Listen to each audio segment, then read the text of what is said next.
Bitare sa ko be jogori kan memeno. Ni to ni rata ndo. OK. Tu dis mais c'est quoi donc le télé rale? Yeah. Ah, vraiment. Voilà, OK, attends. Kaufo ka wale nyumandon. Ka segin kaufo ka wale nyumandon. Ka kla segin kaufo ka wale nyumandon. Ni tunya fo anwina dondo ko ambe sewana nga jamana marabago ye. Antuma fi ko galonu parce que antun tigara nga jamana marabago la. An malidenw an kun tigɛra an ka politicien na a jɔ dɔ bɛ nin nafilama le bɔ la voilà an bɛ don sujet kɔnɔ bi video bɛ janya dɔɔni mais c'est nécessaire bi sujet a ye titre ye an fa an ka premier ministre an ka mɔgɔba an ka jamanaden ɲuman patriote min bɛ n'a bɛ taga kuma fɛn min bɛ malidenw dusukun kɔnɔna na malidenw ka laɲini min ye kuma min b'an kɔnɔ n'an b'a fɛ k'a fɔ diɲɛ mɔgɔ ɲɛna cɛ min b'i jɔ i jɔyɔrɔ la ka malidenw ka an ka kumakan an hakilina an ka laɲini k'a ta ka t'i jɔ Modibo Keyita jɔyɔrɔ la Nations Unies na ka taga malidenw ka cikan na se diɲɛ seleke naani bɛɛ lajɛlen ma Sogole kan ka fo dɛ. Est-ce qu'on m'a trompé ça? Billahi m'a trompé. Depuis le 10 octobre 2020, ouais, sur Ibeka Bora, même pas 2 mois. N'y a pas forêt. On te chogal don, on t'a sombre don, on t'a qu'à mourir de départ la kanda, ne chogal qui fait mon makma. Fon fleur me faut bi.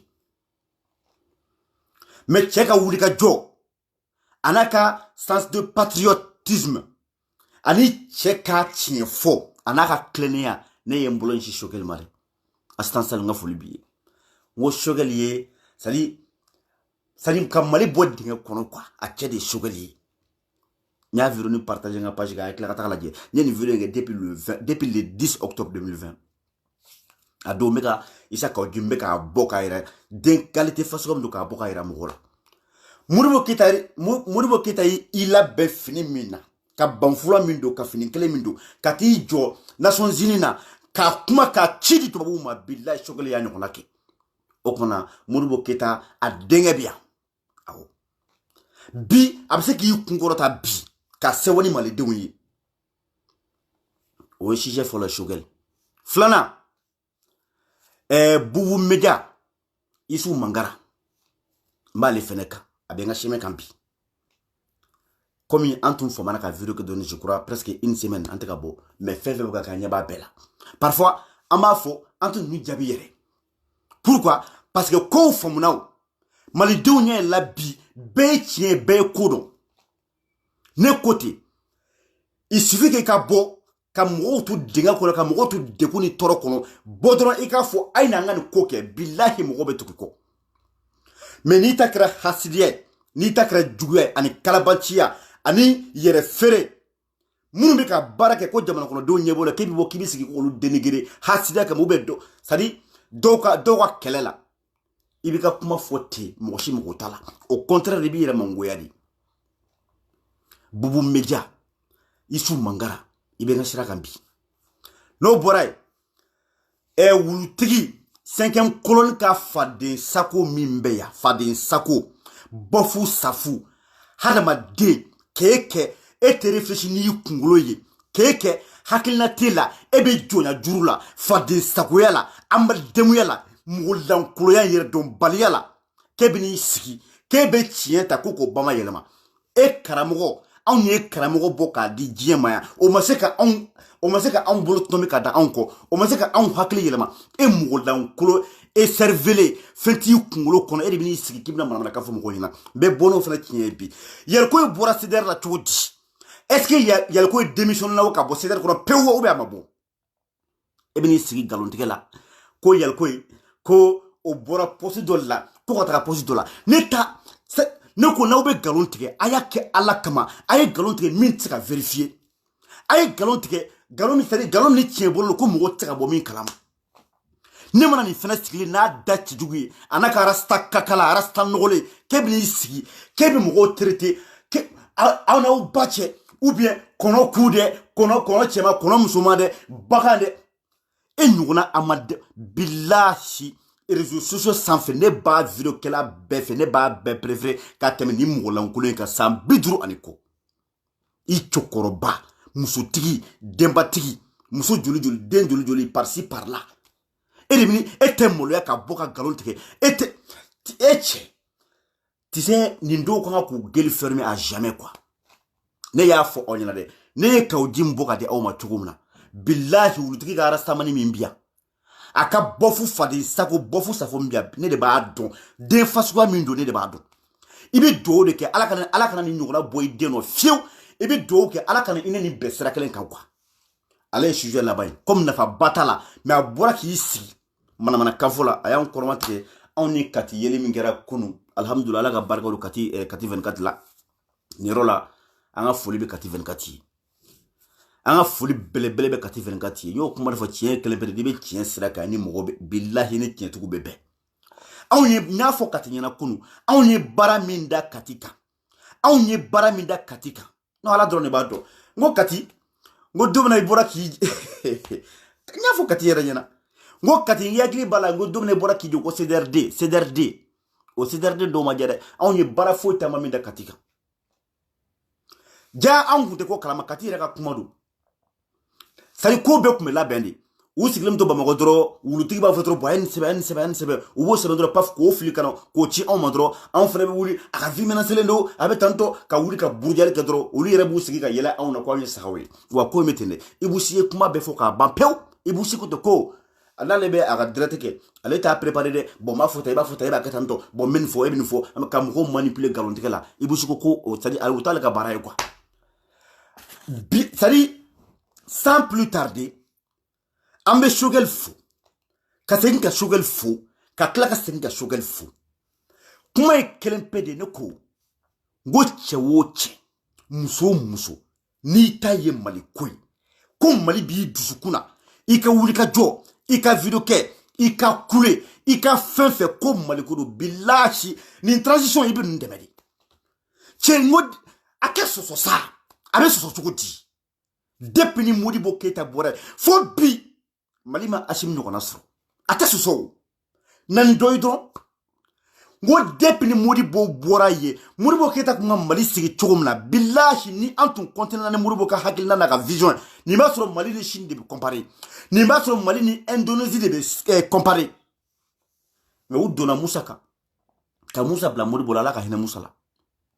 ala ka hinɛ Modibo la Musa Modibo ka sobasement k'a bɛɛ ci ka bɔ yen ka u yɛrɛ ta k'a di Musa ma Musa kana ka n'o kɛ Mali kɔnɔ an t'a dingɛ kɔnɔ bi Mali ma ci Assimi min nana dɛ ani Choguel min nana dɛ Choguel b'a dɔn Assimi b'a dɔn olu de ko français ye sobasement min di Musa ma n'o kɛra sababu k'an ka kalanko tiɲɛ k'an ka lakana tiɲɛ k'an ka éducation tiɲɛ k'an ka santé tiɲɛ k'an jɛ économiquement k'an jɛ fɛn bɛɛ la ka Mali ci k'a dafiri Assimi ni Choguel de ko o sobasement tɛ dɛ o so bɛɛ de bɛ kari ka bɔ yen k'a ban pewu ka Modibo Keita ka sobasement de ka tila k'o de sigi o de kama an ko an mago tɛ élection na wa ninnu bɛ to de dɛ n'a bɛ kɛ min ye a bɛ k'o de mais nin transition tɛ an bɛ san 2 de fara ninnu kun bilahi il est temps que Mali ka bɔ dingɛ kɔnɔ wa a bɛ bɔ dingɛ kɔnɔ ni cɛ 2 de kalabanci fana zone foyi tɛna sira baare o ko ɲɛ Choguel wulila ka taga kunu cɛ Choguel kan ka fusa bilahi ala ne ko ta an ka kunu ko direct la avec kati 24 n ko Mali tɛ dɛ yɔrɔ n y'a fɔ aw ye sisan n ko depuis ni Modibo bɔra n ko Assimi ɲɔgɔnna mana Mali kɔnɔ ne m'o fɔ aw ɲɛna n b'a fɛ ka min fɔ aw ɲɛna Mali tɛ dɛ Afrique bɛɛ Afrique ye Assimi ɲɔgɔnna kelen pe min sɔrɔ o tun ye Thomas Sankara de Thomas Sankara bɔlen kɔ Afrique ma bilahi Afrique ma Assimi ɲɔgɔnna sɔrɔ voilà pourquoi non seulement Burkina bɛ k'anw lajɛ bi waati dɔ kɛra an tun bɛ maloya k'a fɔ mɔgɔw ɲɛna k'anw ye Malidenw ye Mali bafouera ka Mali piétiner ka Mali ka honneur n'a ka dignité bɛɛ bafouer ka Mali kɛ ponponpogolo ka Mali kɛ faden sago jamana ye mais bi Burkina bɛ inspiré anw de la La Guinée va inspirer en de là. Sénégal, pareil. Bientôt, même la Côte d'Ivoire. On était qu'à bien. Et Fadé Sagouma, la 5e colonne. 5e colonne. A Nyemoko Badoye ou Loutigi. Mais Afrika Piombe, Mounoumbe ka barake à la solde de la France. Au Morobé, amour démanti le bi. Ou quoi, c'est le lab démanti le bi. Ni à la sonama. Aouni à la tche.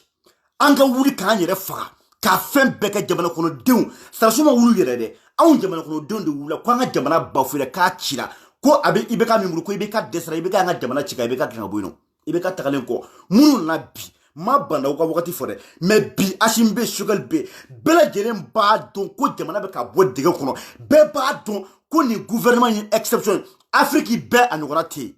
Tout le monde le sait. Jamana woro mo de ka wuri ka en soutenir ka en demain. Au même moment, on y retari malide ngo kaba kudu. Malide jugu fade sako. Olu be jamana kono bi. Olu ka nyini ka ashimna échoué. Olu yere ka wuli be ka ashimla gushi. Eche ngo ko ntaka expliquer. Mais angana taka roja. Shogal tagara kunu shogal e kuma munu fo abbe shogal ka discours me abbe yamme antana ali shogal ka video kala kama décortiquer akana janya. Ambe je d'abord ambe en balmamso Fifi Diop ye vocal doke ayaka reconnaissance ira shogal e tagali mike États-Unis ka taka kuma Fifi Diop ye kuma mfo ayaka alaka maka kuma la me ne ye vocal la me ne ko non d'habitude mba motere ngoni menike direct de mali den beka la me munun ta e faso ko ani shogal be stramika nan kay namay on te ko galongo de an ko de ko tien ke wo che ye barany manke bilahamiko anga je anga Fifi Diop ka vocal la me no boray je crois que ok premier ministre shogal na bora Nations Unies na bena je crois bena Espagne bena Allemagne après na on fait français non ni ala sonama et le 27 septembre abiano inchallah bien le combien reflo le 26 bon je crois que Chine le 27 septembre à 17h à son hôtel Sofitel rue de Paris 9e. OK d'accord am kla ko information fena bla sogol na le on fena fiano lenine ala sonama anga janga aka ala ka maka Fifi Diop ka vocal lame ayalame ka bo ka Afrique befu wallahi bilay Allah Afrique fima fara Afrique djema kaka Afrique befu ay venu partager aya partager ni Afrique fo kerengere ni alambe malifu malien denche ani muso demisen ani mokokoroba mali kono ani mali koka o bela jelen foli membulu ya malion kuma tene daw wallahi kumati memu fobi wallahi kumati memu tongono bi malion kuma tene da mba damne orojume meta laba orojume malion kuma tene da malien nanka ka saka klaka segi kana jinya kono meke malien tukuni wallahi billahi na soro ambe saka talahara ka segi ngana ngone meke malien tukuni ala mere malien du ni wasani kungorota te flai Mali bede kungorotara Afrique bede kungorotara Malien on ma choquel ka discours mesro Allah choquel Allah ki simaya amina choquel Allah kana juku deseila Allah kana juku seila amina choquel anyi khalifa Allah naka chiba nyuma makisin ne mabai choquel Allah ki to ambolo jigi Malien choquel ye ninkura do Afrique la kunu Malien choquel ye ninkura do Afrique billahi choquel ka kunu discours de aka discours ko Nations Unies yere famana ni ngona ma quoi Afrique président Afrique dirigeant tu sais depuis dans les temps à la bede tegre fa ko bede toura émotion quoi mais c'est grave tout le monde bede content ayaka alakama Fifi alaka barka du la et Allah Afrique la kunu Malien fendo be fo chew ko fa te fo chew nyana wallahi kuma tenda émotion benabi menyere félicité kabli dom choquel kuma na nyana ni tukura choquel ko mais n yɛrɛ félicité k'a dɔn k'a fɔ ma fili ala ma fili sa ni basa dana jenini ma basa mɔna n'a dana jenini ma a mɔna wallahi kuma tɛ n da bi kumakɛlaba ka da n'i ko k'i b'a bɔgɔti i b'a n'a joli bɔgɔti n t'a dɔn n bɛ kuma ta yɔrɔ min n t'a dɔn n bɛ taa kuma bila yɔrɔ min maliyɛnw an ma Sokɛli kana giliki vɛsitigiw cɛla kunu wa Sokɛli dakuru ɲɛ kelen maliyɛnw ka bɔ ka a fɔ aw ye ko Moribo ma safu Daba Keita den Moribo Keita i ma safu ko relève k'a assuré la relève de assuré la ko k'i ɲɔgɔn bila la i ɲɔgɔn sɔrɔla Mali la i ɲɔgɔn k'a sɔrɔla aw ma Sokɛli ye kunu a tun b'aw hakili jigin jɔn na ni Dabaden cɛ jan tɛ ni président cɛ ka ɲi na i b'a sɔrɔ a ka jan ni ye n'i ka jan na i b'a sɔrɔ a cɛ ka ɲi ni ye président ya ɲɛna président min na n'a jogo kɛra la n'a kɛwale tun bɛ président min na n'a y'a baara kɛ ka t'i da maliyɛnw ma tigɛ i la ala ma tigɛ i la i ma tigɛ i yɛrɛ la i da saya ye san 1000 kɔfɛ foyi tɛ ni saya tɛ saya ma gɛlɛn dɛ foyi jɔ bɛ n kɔ Sokɛli Mayiga b'i kɔ ala ni ce u b'o de fɔ ko kɛlɛmasa bon k'a lankolon tɛ ko dɔ bɛ sa dɔ bɛ wuli Sokɛli ye Afiriki bɛɛ jigi fa fini min tun bɛ Sokɛli la kunu ala ka hinɛ kɛ Moribo Keita la Moribo Keita taara ONU la ka taa kuma ni fini a couleur kelen a dessin kelen o de tun bɛ Moribo Keita la hey ko misiden tɛ jara dɔn mais bakɔrɔ b'a dɔn Sokɛli ye kuma min fɔ a n'a taara i jɔ ni fini min ye anw t'a faamu mais a taara i jɔ minnu ɲɛkɔrɔ olu b'a dɔn fini bɛ ka mun fɔ olu b'a dɔn Sokɛli bɛ ka mun fɔ u y'a faamu a bɛ fɛ ka taa min ala kuma tɛ n da bi wallahi kuma tɛ n da Sokɛli ala k'i sɔn si la mais n'i y'a mɛn n fa Musa Doniba ta i b'a fɔ ko ɲubaga ɲuman dɔgɔya ma kɛlɛ sa dusukolontanya de ye kɛlɛ sa n y'o de fɔ a ye fanga di jeune ma a ye fanga di vieux ma vieux ka kɛ cɛkɔrɔba ye o tɛ tiɲɛ ye ka kɛ denmisɛnnin ye o fɛnɛ tɛ tiɲɛ ye mun ye tiɲɛ ye ka kɛ cɛ ye ka faso kanu ka sɔn ala la ka sɔn ala kira la ka sɔn i faso la o de ye tiɲɛ ye n'o tɛ n'i taara kaso bon na i bɛ cɛkɔrɔba sɔrɔ i bɛ denmisɛnnin sɔrɔ yen Asimi ɲɔgɔn denmisɛnnin a kelen tɛ denmisɛnnin ye Mali la Asimi ye Mali wuli k'a jɔ a ɲɔgɔn denmisɛnnin joli bɛ yen bi minnu bɛ ka Mali ɲini k'a jigin dingɛ kɔnɔ kuma tɛ n da Asimi ala k'i kisibaga bɛɛ lajɛlen kisi fɛn min bɛ mɔnɛ bɔ diɲɛ kɔnɔ o ye si ani kɛnɛya ani laban ɲuman ye ala m'a dira e ni ne ni n baden silamɛdenw bɛɛ lajɛlen ma amina yarabi Asimi de sɔnna Sokɛli ka se ka taa ka t'i jɔ ka ni ɲɔgɔn kuma fɔ Sokɛli fɛnɛ y'a dɔn k'a kɔsɛbɛ yɔrɔ de ka ɲi n b'o de fɔ n ko misitigiw dama bɛ ɲɔgɔn sɔn tura la Asimi bɛ fo ka segin k'a fo ka segin k'a fo a ka fasoden ɲumanya la k'a fo a ka hakili ɲumanya la k'a fo a ye danaya min ta k'a da Sokɛli k'a bɛ fo ale de sɔnna kuma in bɛnna ale de ma parce que ni ko in ko k'a bɛ kɛ kasara o fɛn fɛn ye a bɛ fɔ ko président de y'a ci ka taa mais mɔgɔ bɛ maa caman fɛnɛ ci tɛ kɛ dususuma ye bamananw ko ten ko ci bɛ sen suma k'a tɛ dususuma Sokɛli ka ci ye sen suma a ye dususuma sa Moribo i ma safu mɔgɔw bɛ kuma dɔ fɔ ko fu tɛ ala bolo n seginna ka da o kuma la wallahi fu tɛ ala bolo maa o maa n'i ye di bɔ ala ye a b'i sɔn di bɔ jɔnkɛ Sokɛli i Mayiga wallahi u b'a fɔ ko kɛlɛmasa bon na k'olu tɛ ko dɔ bɛ sa ko dɔ bɛ kunu n dara kuma in na n tɛ dɔwɛrɛ kɔni dɔn maliyɛnw Moribo Keita a ka relève a assuré la Sokɛli ye kuma minnu fɔ a ka livre kɔnɔ Sokɛli y'o kuma kelen fɔ M5 kɛnɛ kan Sokɛli y'o kuma kelen fɔ interview la journaliste ye Sokɛli y'a fɔ minnu kan Sokɛli taar'i jɔ k'i ɲɛ bɔ s'olu ɲɛ la k'a kuma kelen fɔ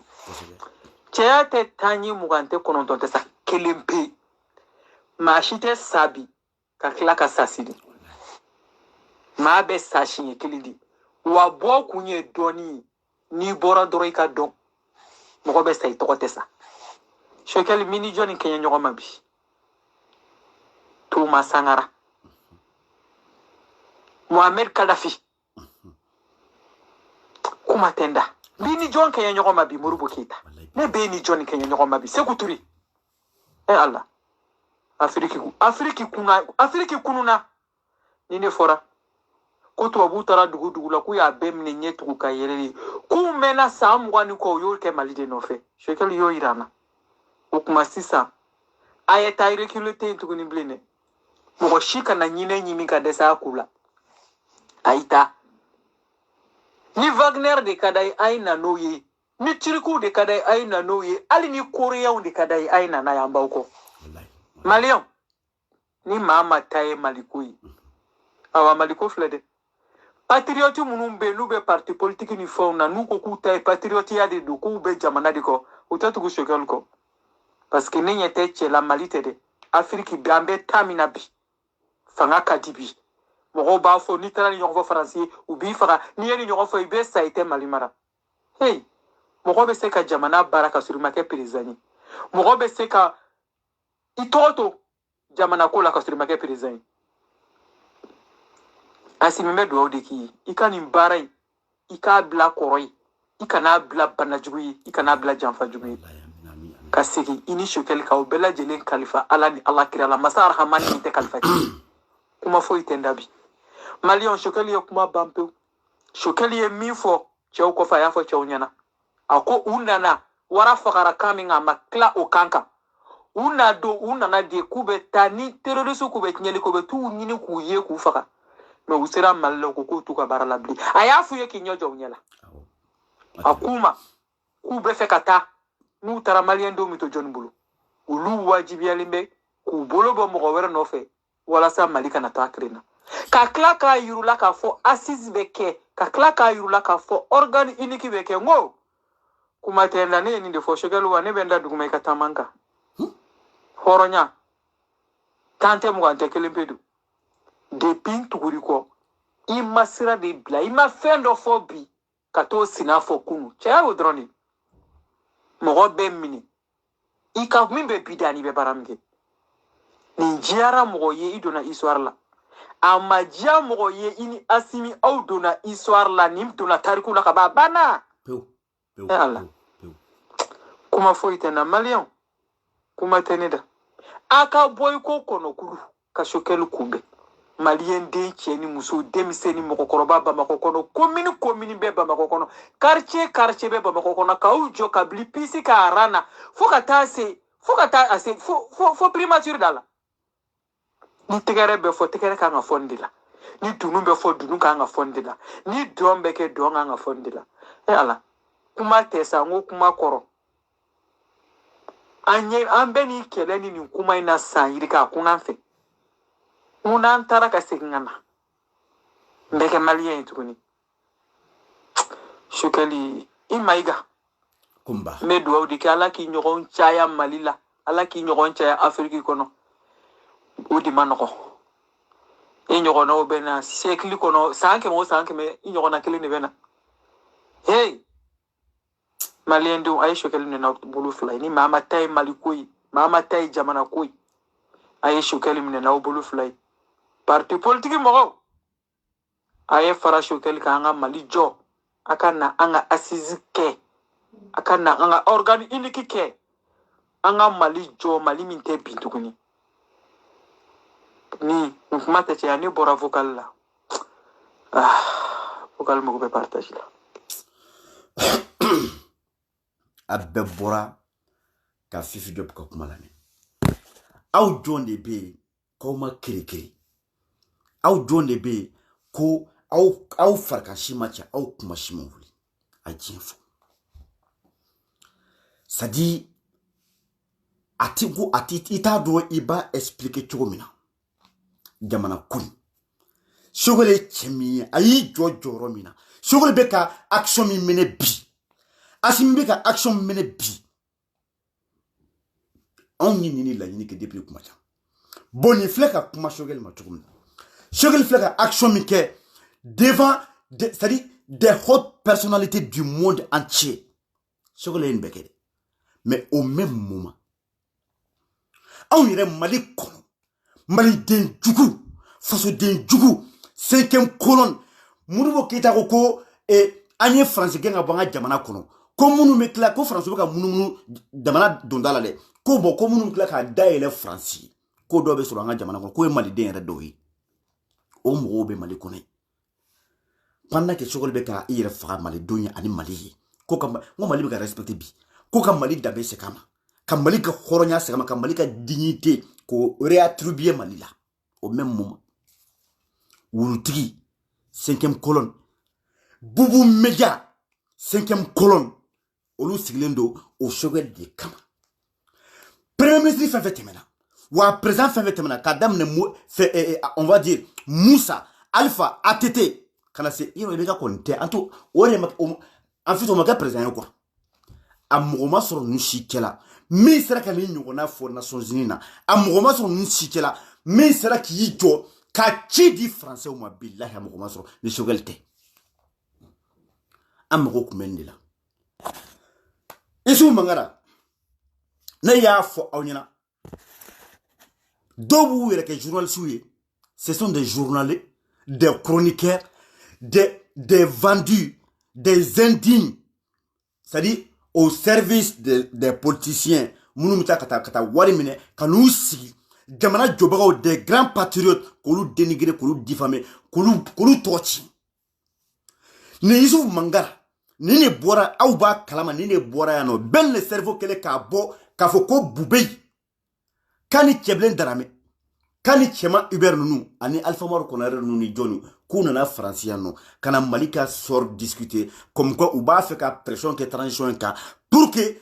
nous se ka boto le ka élection diagouake, pour que Boubé kana, oube Boubou kana, oube à John Johnny. Ben le cerveau ni kuma fo Didier Masika plateau sans fait. Ne yisou mangara de bora ki yisi. Ko alebe mi fo ben le cerveau, ko kanu profiter. Le fait que trop là, le fait que ou l'amène nous, qu'on profite de la popularité là, c'est-à-dire trop mimoule ou qu'on a ou profite ou là, qu'on be information là où circuler, qu'on va essayer qu'un mot, qu'à confusion créée, qu'un mot black à galon, qu'un mot parce que qu'on l'amène nous, qu'on mot diffamé, qu'un mot trop cher. Les jours mangara les affaires. Quand les bouées ka cellule de communication mot ni quand les boules quoi information que investigation que kale boué ka mogoninga ko lui a démenti formellement ko boué ma po Mali daf ko boué abe malana kama ta roshi ko ben le cerveau comment faut ko tiente isu mangara yafu même pas 2 3 4 jours dans la même semaine boué ka billet d'avion anana copier ou nana ou jigina hôtel mina anya copier keblen dara me pareil ou nana ou tuma fi oni banda wonyo banda wi reka fo ko utu ale nana mais ale ne boubou ma nyogoy anaya so utu mba fe uka nyogoy fin de kuma informer marko ko banoma son oni ale ga nyogoy français non ça veut dire que ou nana ou hôtel réservation au tike bora katla kwa billet d'avion ka copie bedi ne bora ka fo isu mangaray nga ka bo aka ya fateli bel le cerveau parce que galon tike parce que pourquoi olu beno tout simplement parce que bel le cerveau ko nous nana français Kuba fait ka kuma uri Francis Djema Kando France ka piano wuti ba fait ka mokomi sigi o comme France ka kuma fora comme au lieu 5e colonie isu mangara 5e colonie Zerambara au 5e colonie ka fara wuru tigika ni France ko kuma ko fora dro paf au lieu wuri ku attaquer Djema kono deuna nya fo isu mangara nya interpellé combien de fois ama son qui prononce kuma kane ama fo chien bolonko ala ma fo ko a d'après nos informations, on y recherche un résultat monsoro ou une information monsoro, on y a des belles le cerveau comme faut galondo. On a chien parce que nous avons réservation hôtel et réservation bora ou ka billet d'avion fait bora ou bela gel ou mo duru mo ou beka billet d'avion bora. Ici mangara mafuko anyo ankunyo kuma fuko belle le cerveau galondo ko a en fila ou bien information gundra amaka ko démenti ah vraiment c'était pas une information sûre donc du coup amé ya fa de belle le cerveau fait ay kuma fo tindo ici mangara fobi environnement mata to kuma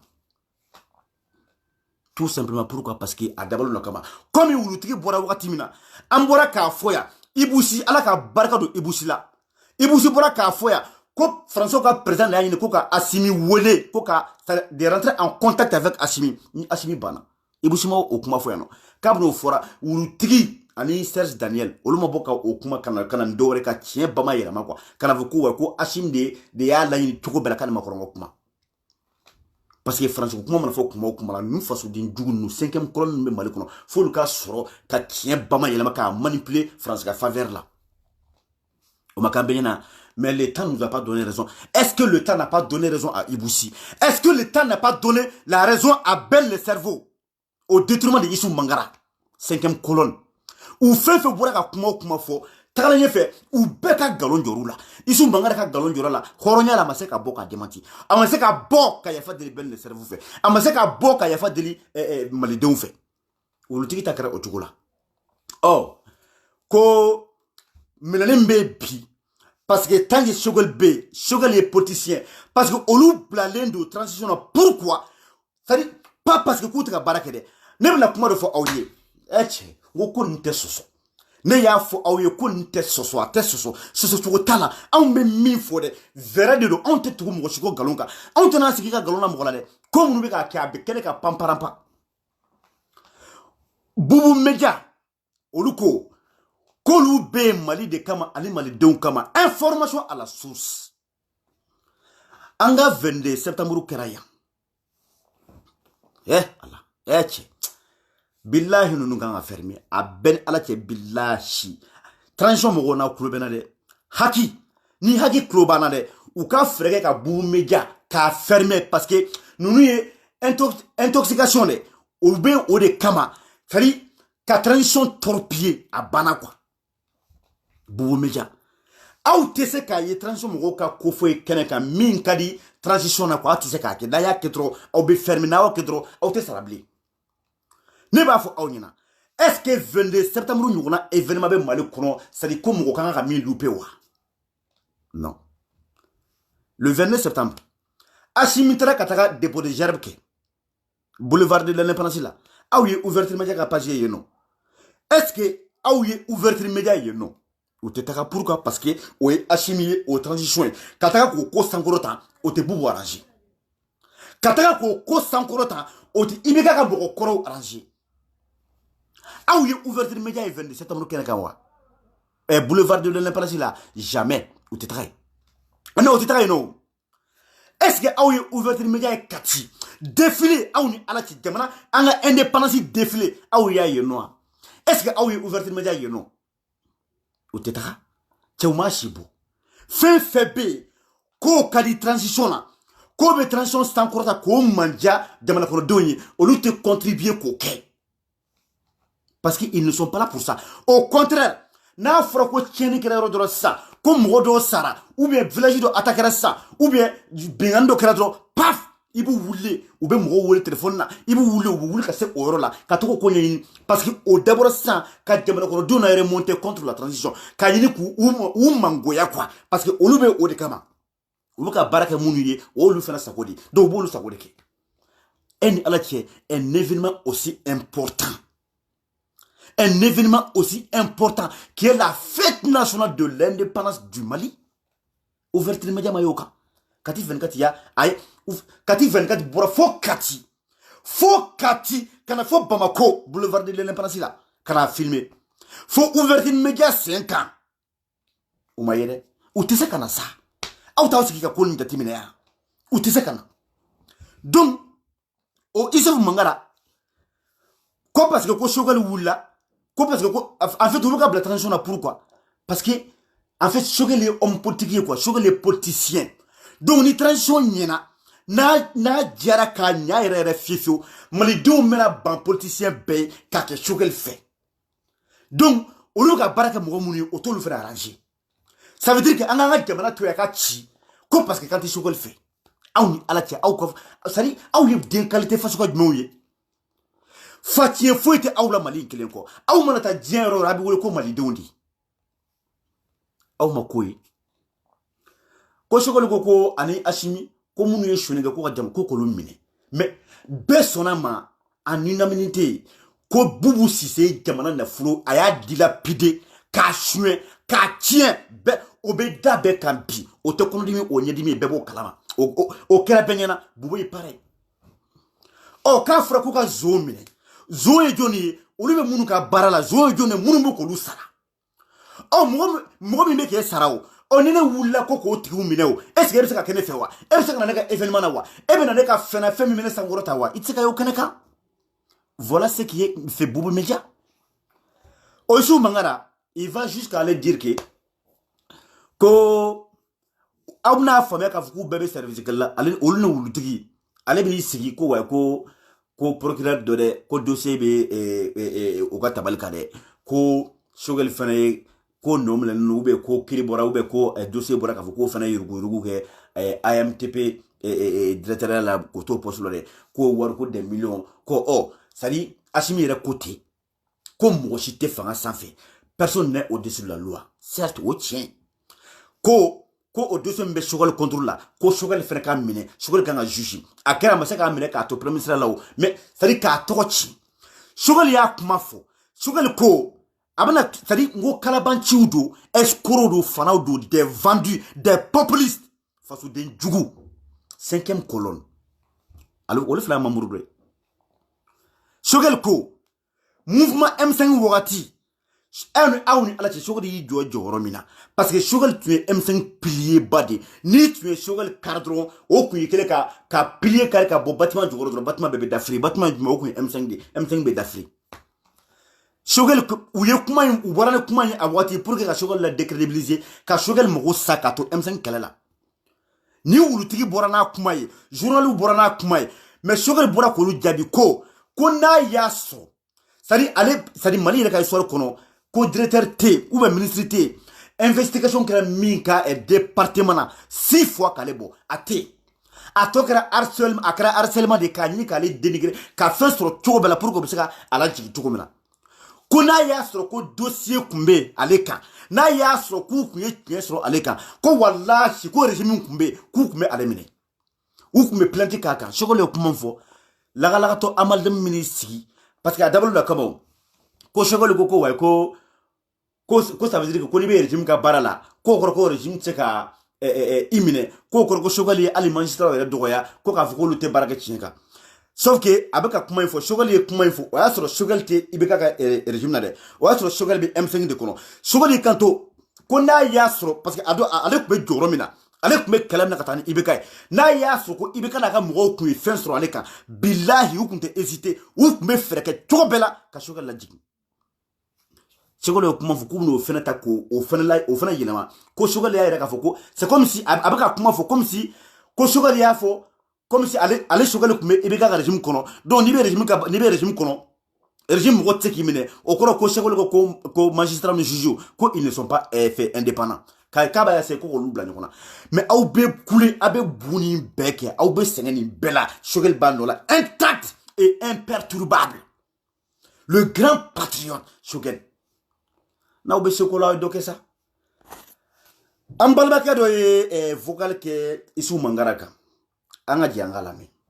Fifi Diop ka vocal tɛmɛnen kɔ ninnu ye den qualité minnu ye hakika n ko tiɲɛ kelen bɛ an minnu bɛ ka video kɛ anw tɛ o mɔgɔw bɛ yen minnu bɛ kow kalama minnu yɛrɛ ye jateminɛ kɛ kosɛbɛ k'a dɔn ninnu ye den qualité fasuguya minnu ye a ye Mangara wele ko n b'a kan bi a ye n balimakɛ ka kuma lamɛn Isufu Mangara ma a filɛ dɛ kow ka nɔgɔn kojugu a y'a lajɛ an ye Isufu Mangara la yɔrɔ ɲɛ b'a photo la donc vocal fila duguma a y'a lamɛn ni cɛ in ni ouverture média directeur don voilà ale de y'a fɔ ko munumunukaw bɛ Choguel yɛrɛ nɔfɛ ko a dossier n'a preuve b'ale bolo ko Choguel yɛrɛ ka dossier dalen bɛ yen procureur bolo yen o kuma fɔla journaliste wulila ka taa Choguel ɲininka Choguel ko n'ale ko mɔgɔ min ye siɲɛ 6 kɛ gouvernement baara la mɔgɔ min welela siɲɛ 6 ka taa contrôle k'a ɲininka o tigi ma minɛ u ka tila ka ministère kɛ contrôle général ma minɛ foyi ma y'a nɔ na ko n'ale ka dossier bɛ yen bi y'a sɔrɔ ale t'a la Choguel ye journaliste jaabi ka tila k'a yira journaliste la ko chroniqueur dɔw de bɛ Mali la ani artifice dɔw bɛ yen journal dɔw bɛ yen journaliste dɔw bɛ yen u b'a la ka minnu sara ka bila ni régime in contre la anw b'a dɔn Isu Magara ninnu u bɛ mɔgɔ minnu ka baara la anw b'a dɔn kelen u bɛ Sumeli Bube Mayiga ninnu ka baara de la fila u bɛ Karim ninnu ka baaraw de la ninnu Vertu Media mɔgɔ ninnu a mɔgɔ ka dɔgɔ mobili ti mɔgɔ minnu bolo jɔn de mobili san k'a d'u ma aw ti télévision so wɛrɛ tɛ TV tɛ fo média sanfɛ réseaux sociaux sanfɛ aw ka mobili bɛ ɲini ka caya n'aw si ye aw bɛ k'o bɔ min aw bugulen don fɛn dɔ de kan mɔgɔw ti fɛn min dɔn aw yɛrɛ ka tiɲɛ fɔ sari aw ɲɛ bɛ ninnu na ninnu ka bɛɛ kɔni sɔnna ma k'a fɔ ko régime bɛ bi Assimi ni Choguel aw sɔnna k'a fɔ ko ninnu bilahi olu ka baara min kɛ anw famana ni ɲɔgɔnna ma rien que ka ci di Faransi ma ka wuli Assimi ka Ala minɛ cɛ an ka sabali sa Assimi ka Ala minɛ forage 50 ani kɔ k'o sɛnɛ k'o di malidenw ma ka na ni dialyse machine ye i bɛ ka tile la dialyse machine den 10 ka na n'o ye i bɛ ka tile la hali den kelen pendant 5 ans i bɛ ka ma den kelen san Assimi ka na ni den 10 ye c'est à dire scanner min bɛ yen dɛ hali projet n'o fana kun tiɲɛnen don k'o kura kelen san ka n'o installer école comment on appelle policiers ka logements sociaux k'o fana jɔ hôpital militaire k'o fana kurumankari k'o première pierre da ka avion san o ka bloqué u bɛ ka hélico fana san ka mobili joli clé di sarasiw ma fɛn bɛɛ lajɛlen ayi pardon fɛn bɛɛ lajɛlen nin bɛɛ bɛ ka kɛ Mali kɔnɔ dɛ mais aw bɛ nin jumɛn de kuma mɛn ninnu da aw bɛ nin jumɛn de kuma mɛn comment on appelle Bubu Media mɔgɔw da ani wulutigi ka dossier la u tɛ kuma foyi fɔ min bɛ régime man diya jamana kɔnɔdenw ye mais au contraire dɔrɔn n tɛ fɔgali kelen an ka filanan lamɛn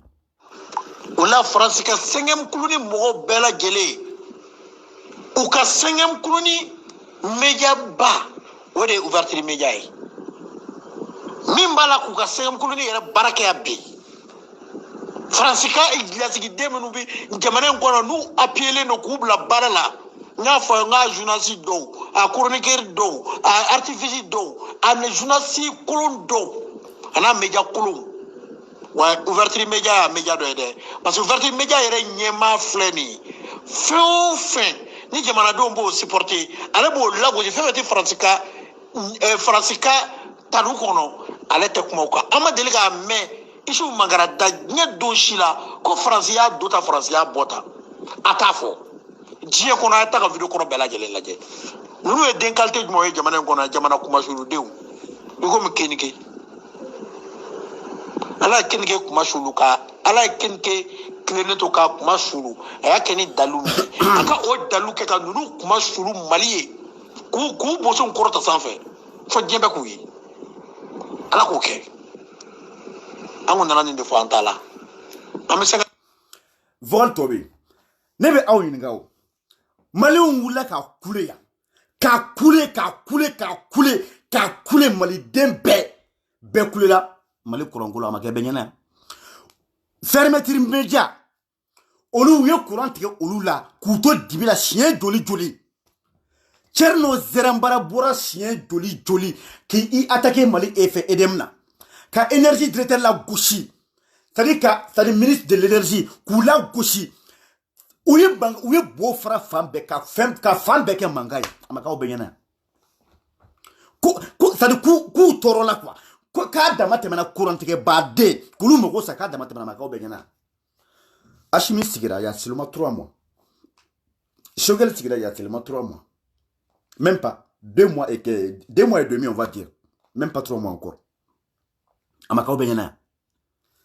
Assimi filɛ ka na groupe c'est-à-dire groupe thermique de pas groupe électrogène groupe thermique groupe belebeleba 4 ne ye min ye dɔw bɛ k'a fɔ ko seegin n tɛ seegin kalama dɛ mais groupe belebele 4 en 3 mois ka na n'o ye an ka centre thermique min filɛ nin ye Sirakɔrɔ Megetana énergie kama ka na o chantier bɛ sen na u bɛna ka na o installer pour que maliden bɛɛ bɛ se ka courant sɔrɔ n'o kɛra bubu média yɛrɛ u bɛ courant sɔrɔ courant tɛna tigɛ u la bilen u b'u ka fɛn bɛɛ kɛ normal la ni mɔgɔ kan ka sewa o la olu kan ka sewa o la wa ni mɔgɔ kun kan ka wuli ka taga o kɛnɛ kan ka taga o filmer ko yɛrɛ malidenw na ko ni ala sɔnna ko mali courant ko nin y'a ko nɔgɔyalen ko nin y'a problème bannen pewu ni mɔgɔ kun kan ka y'a kɛnɛ kan bilahi zɛrɛnbara kun kan ka y'a kɛnɛ kan ni mɔgɔ kun kan ka y'a kɛnɛ kan fermeture média o kun kan ka y'a kɛnɛ kan mais aw ye yen nɔ média a de tagara damagile ala ka barika don damagile la bilahi matu jawara balimakɛ damagile ala ka barika don jawara damagile de wulila ka taga nin kɛnɛ kan ka taga filmer an bɛɛ y'a yen nɔ aw ye ouverture média yen nɔ ngo fɛn fɛn bɛ transition kanu don jamana kɔnɔdenw o tiɲɛ yen nɔ aw ni ala a ko non nin ko dogolen don bilen wa ne b'a fɛ n b'a ɲini malidenw fɛ a y'a kɛ ala kama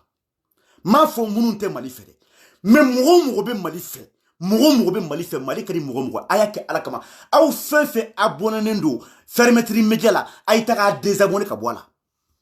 aw fɛn fɛn kan ka aw abonner a page la parce que ni aw abonnenen don mɔgɔw bɛna ka u ka publicité d'u ma pour que u b'a fɔ ko il y a 100 000 200 000 300 000 400 000 abonnés u ka page la k'u sulen don quoi a ye taga mɔgɔ mali transition ka di mɔgɔ ye Achimini Choguel bɛ ka baara min kɛ malidenw ye n'o ka di mɔgɔ ye a fɛn fɛn aw fɛn fɛn bɛ ka aw abonnenen don bubu média la a ye taga désabonner ka bɔ a la a y'u ka page a y'a haramuya parce que u tɛ aw ka hɛrɛ kama u tɛ mali ka hɛrɛ kama u tɛ malidenw ka hɛrɛ kama a ye taga désabonner ka b'u la aw ni ala cɛ nin kun kan ka fɔ ouverture média kɔ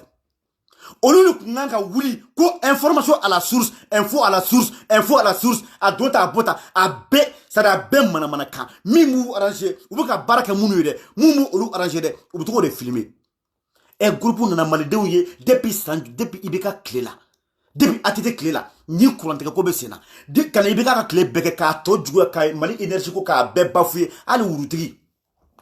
wulutigi ma bɔ kana fɔ ko an ka fɛn dɛ kabulu tolilen don dɛ u tiɲɛnen don dɛ san joli depuis 1900 kɔmi ye dɛ fɛn minnu donna dɛ a bɛɛ tiɲɛna ni ala nana ka na ye bi ko Achimini Choguel filɛ ka na u sigilen kalo 3 dɔrɔn kɔnɔna na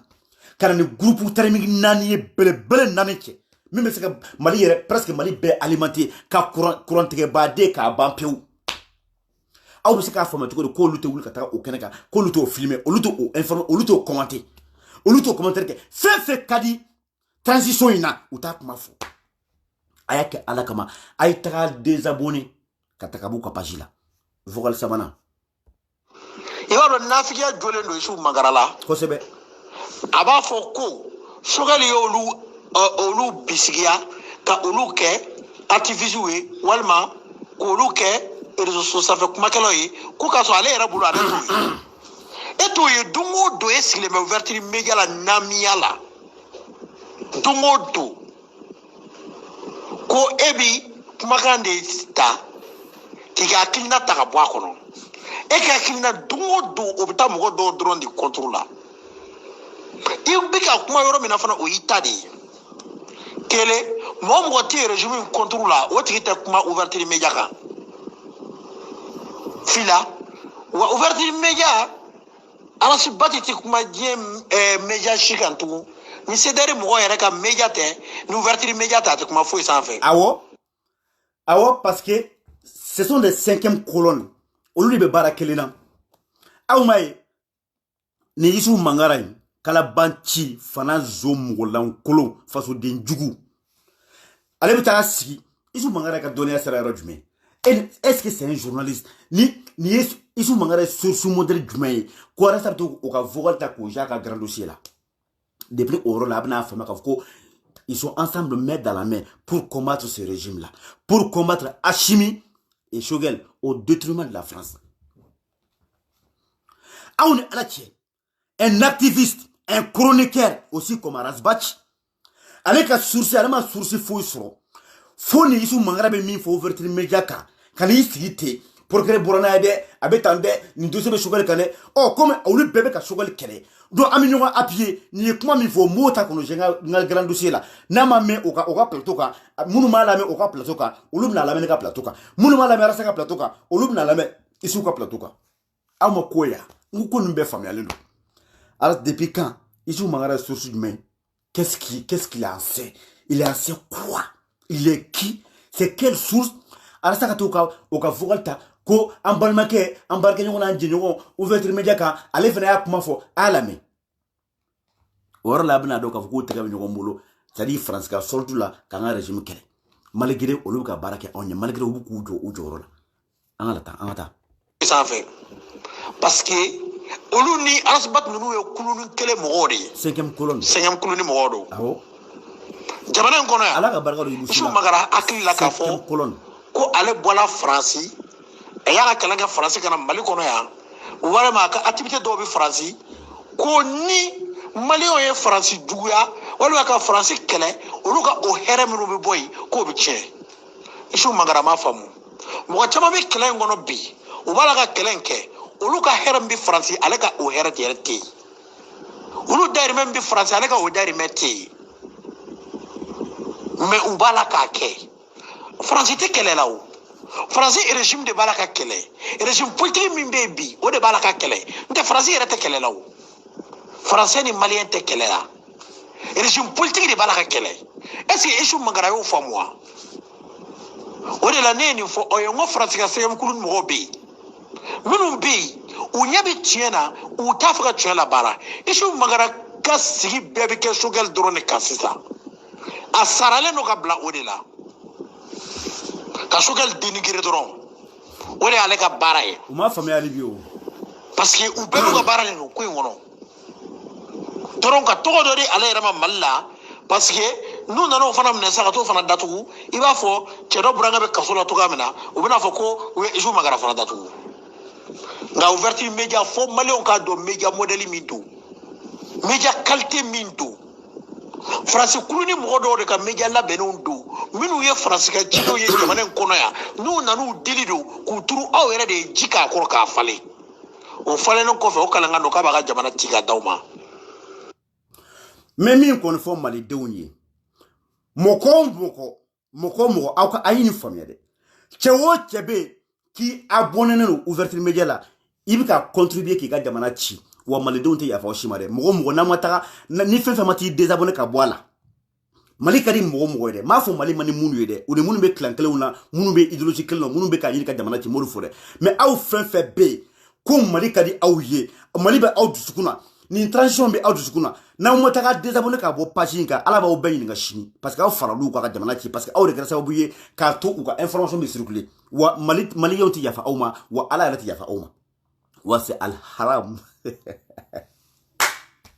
al-haram mɔgɔ bɛ yen k'i bɛ Mali kɔ i bɛ transition in kɔ k'u dɛmɛ Mali ka bɔ dingɛ kɔnɔ mɔgɔ bɛ yen k'o ye ka laɲini ye ko e abonné don ouverture média la bilahi kiti bɛ ni malidenw cɛ sini lahara jɔ wa kiti ala b'i ɲininka i tɛ saratu tigɛ fiyewu ni ala b'i ɲininka ko pourquoi e farala jamana cibagaw kan k'u dɛmɛ u ka baaralanko la a bɛɛ ka taga désabonné ka bɔ a la ni fɛn fɛn m'i désabonné n'i kun t'a kalama a fɔlen filɛ ɲɛna i kelen ko ka nin mɛn ka tila k'i to a la tugun walahi an tɛ yafa i ma wa kiti b'ani cɛ sini lahara jɔ wa i ni ouverture média aw bɛɛ bɛ kiri k'aw bɛɛ bila jahanama so kelen kɔnɔ o de mana wuli ka kalabanciya la ko n'i ma nin video partager dɛ n'i y'a partager siɲɛ kelen i bɛ don alijinɛ na n'i y'a partager i bɛ alijinɛ 2 sɔrɔ i bɛ alijinɛ so 3 sɔrɔ wa n'i y'u ka video partager bilahi jahanama dan de n'i y'a partager jahanama dan de n'i y'i abonné i tɛ sa fiyewu i tɛ saratu tigɛ fiyewu fo ala k'i ɲininka wa ni abonné tora la ala tɛ hɛrɛ k'i ye diɲɛ yɛrɛ kɔnɔ fiyewu diɲɛ yɛrɛ kɔnɔ ala tɛ hɛrɛ k'i ye an ka vocal sabanan lamɛn naaninan mercredi don bɔli min kɛla ouverture média kun tɛ kɛnɛ kan a taara jakusa ballon tan yɔrɔ dɔ de la ballon kolon dɔ filmé k'o yira mɔgɔw la mais média ɲɛnama bɛɛ kun bɛ kɛnɛ kan jamana jɔ média bɛɛ kun bɛ kɛnɛ kan Mali den ɲɛnama bɛɛ ye ɲɔgɔn sɔrɔ yen mais ouverture média kun tɛ yen mɔgɔw bɔra jamana wɛrɛ la ka na média wɛrɛw bɛɛ ouverture média kun tɛ yen o la aw b'a ouverture média bila minɛn jumɛn kɔnɔ aw b'a bila journaliste minɛn de kɔnɔ wa walima aw b'a bila côté dɔ défendre minɛn de kɔnɔ parce que Karim de kun bɛ nan k'u kɔrɔ o tɛ yen tugun parce que Bube de kun bɛ nan k'u kɔrɔ o tɛ yen tuguni parce que i bɛ kɛ ka régime ministre de kun bɛ nan kɛ ouverture média kɔrɔ o tiɲɛna olu fana b'a tɔ nɔ de bon nin den qualité de ka ca jamana in kɔnɔ yan quoi Isu Magara nin den qualité ninnu i y'i ka kuma fɔ Choguel ye jaabi di n'a bɛ yen u ka bɔ n'a ye abana prévu be mo bolo wa prévu te mo bolo Ate. prévu be e min bolo e ka ta sa ke programme fi e ka ta ni ka prévu yi shogal ni wele ni ka kan prévu flé mais bi ni sigide ko mo minu e ordre di ko ata fego ti assemblée ti ko ata radio la ko ata mo ga yoro kara ko mo ga na fulo tete ko ga na fulo juma de tiena wa seke mo ga na fulo tiena parce que o ga dunda datugula o ga na fulo so sra de ko be ka rejiwe o bena o yo bene o ga na fulo tiene o famuna on yo denkalte nunu ndo ngabo jamana ngona amena nu be kelengeli sengam kuluni mo fe be jamana ngono ya ni ma bla jale ba bla gola parce que ambi lamaga fo iso mo bi boka ya fa manyini nga fait anti toy voilà donc amour voile blanc amena 600 yal koy est-ce que yal koy a démissionné la ka bo César kono wa ou bien abora ka poste de la ka ta poste de la amno lo 600 nya fo ngo wurutigi ka fade sa ko min biya bofu sa ko mo dan kolo chokoro ban lan kolo billahi sadi nere ni misra pourquoi nene ne nyokon don quoi mais yela nga salema deuxième la publicité ka yere am la publicité ka yere a parfum ko la bi parfum bien parfum bonen bien or ne bala parfum carton bien fambe toujours parfum ka dou aya ka comment nous passer nya kuma fo nye défilancier de ngo parfum mo mana parfum ça Jessica parfum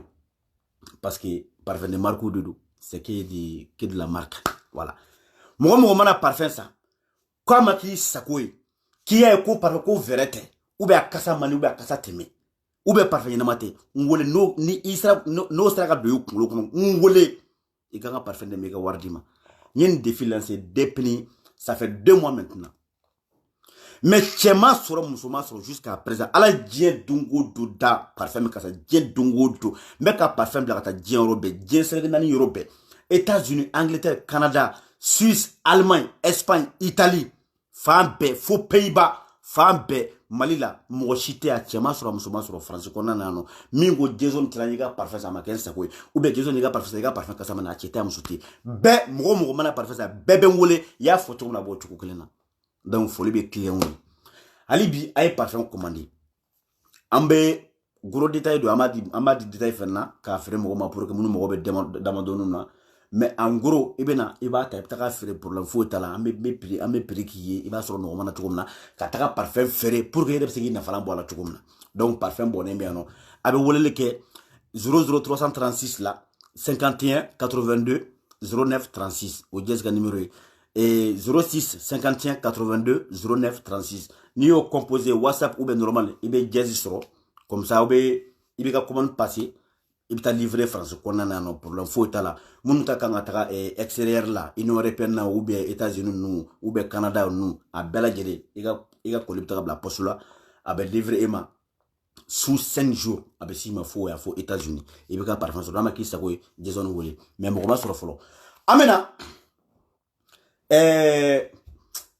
vraiment ali abaye ka vidéo ke blé ou tugu nunka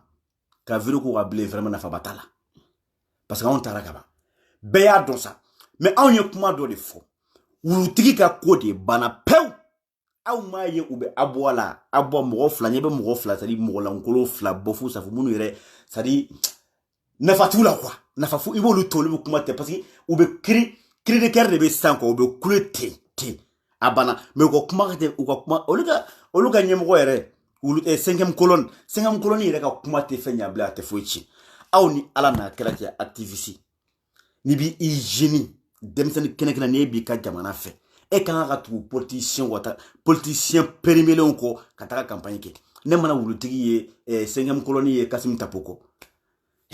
digo de ya donta kawju ya bota u te kuma nyogo fe anya ketanto ne ko e de ya fo on benyana ya kati sigi nyoron buye yoro la ko ya fara digoma ya fara kawjimma ya fara ko joni alpha ya wa jondi ko alpha ya ko mi ale kuntigi tega je ne sais pas quoi ko ba mo gade kale ya faroma ale ya fara ashimima ale ya fara ko mo ale fenga kale ya fara bema tare sigi buye yoro kan kuma bifu Heche horonya, ngu horonya tala. Ne ma fo onyena. Arankini, il est tellement rancunier. Ata dalaka bateau, horonte, mugote, mugolankolo. Ebiti sigi fo bouye chokoroba ko. Sadi, populisme yala.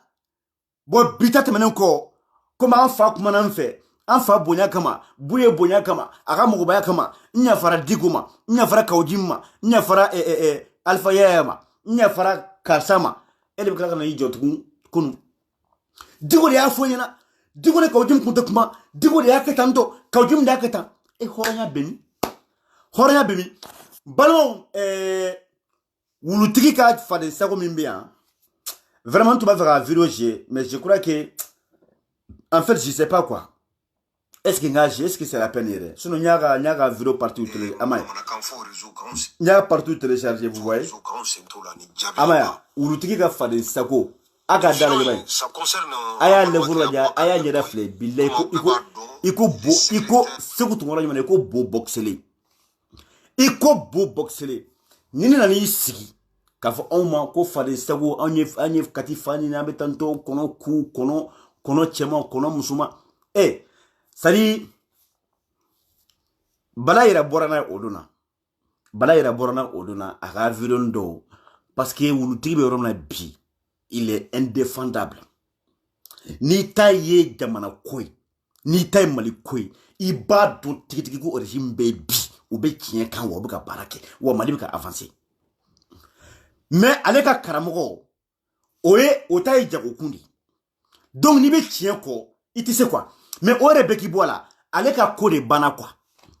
nebka yeta billahi nebka hinala di ahina de benena kwa wallahi ahina benena sadi benna ni fene koma ko on ka danga din ni nyona danga din ti réseau sans fait ni nyona danga din ti réseau sans fait billahi mina mi fo awina 5e colonne na les français aka na lilabaina pour que anini nga siki ka video ke pour que anini nga nyogonye billahi a négocier di parce que ya bla peu e bini sigi réseau kan kono chema kono musuma on ya o genga taka au flenier ka fambeke manga ka on burja ka fambeke e ka kla ka taka mine en douceur eni dani be téléphone na e ka yela o fe e ka baroka no ye karasa ka sengam kolon ka fe on fere o ma ka fe on fo sadi mo ire min be fio ni mo be réseau kan bi ni ko wulutigi sengam kolon be mo mi détester ata fe ka mo mi ire fe ba fe mo mi ka sabi sengam kolon ba fe mo mi ka sabi ha billahi o danini ebili sigi ebi yere ke ke réseau sans fait so disant hon kono chema kono musuma no haramu ne yaketa e ka kla ka taka mine ne oye duguma erobe boro la fabi yelela kabno o kredro ale yere kun de la ka mire proche ibusin na de kabno kala ne ko awma woni nga ko bana peu amago sarao il est fini mena min fo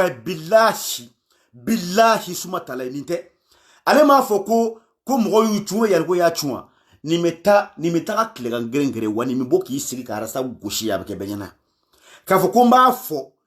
ko be nga makana me ka ka éviter tere atena c'est quoi ni be klaka boki sigi ka senga mun kolonu goshi ya réseau ka beke benyana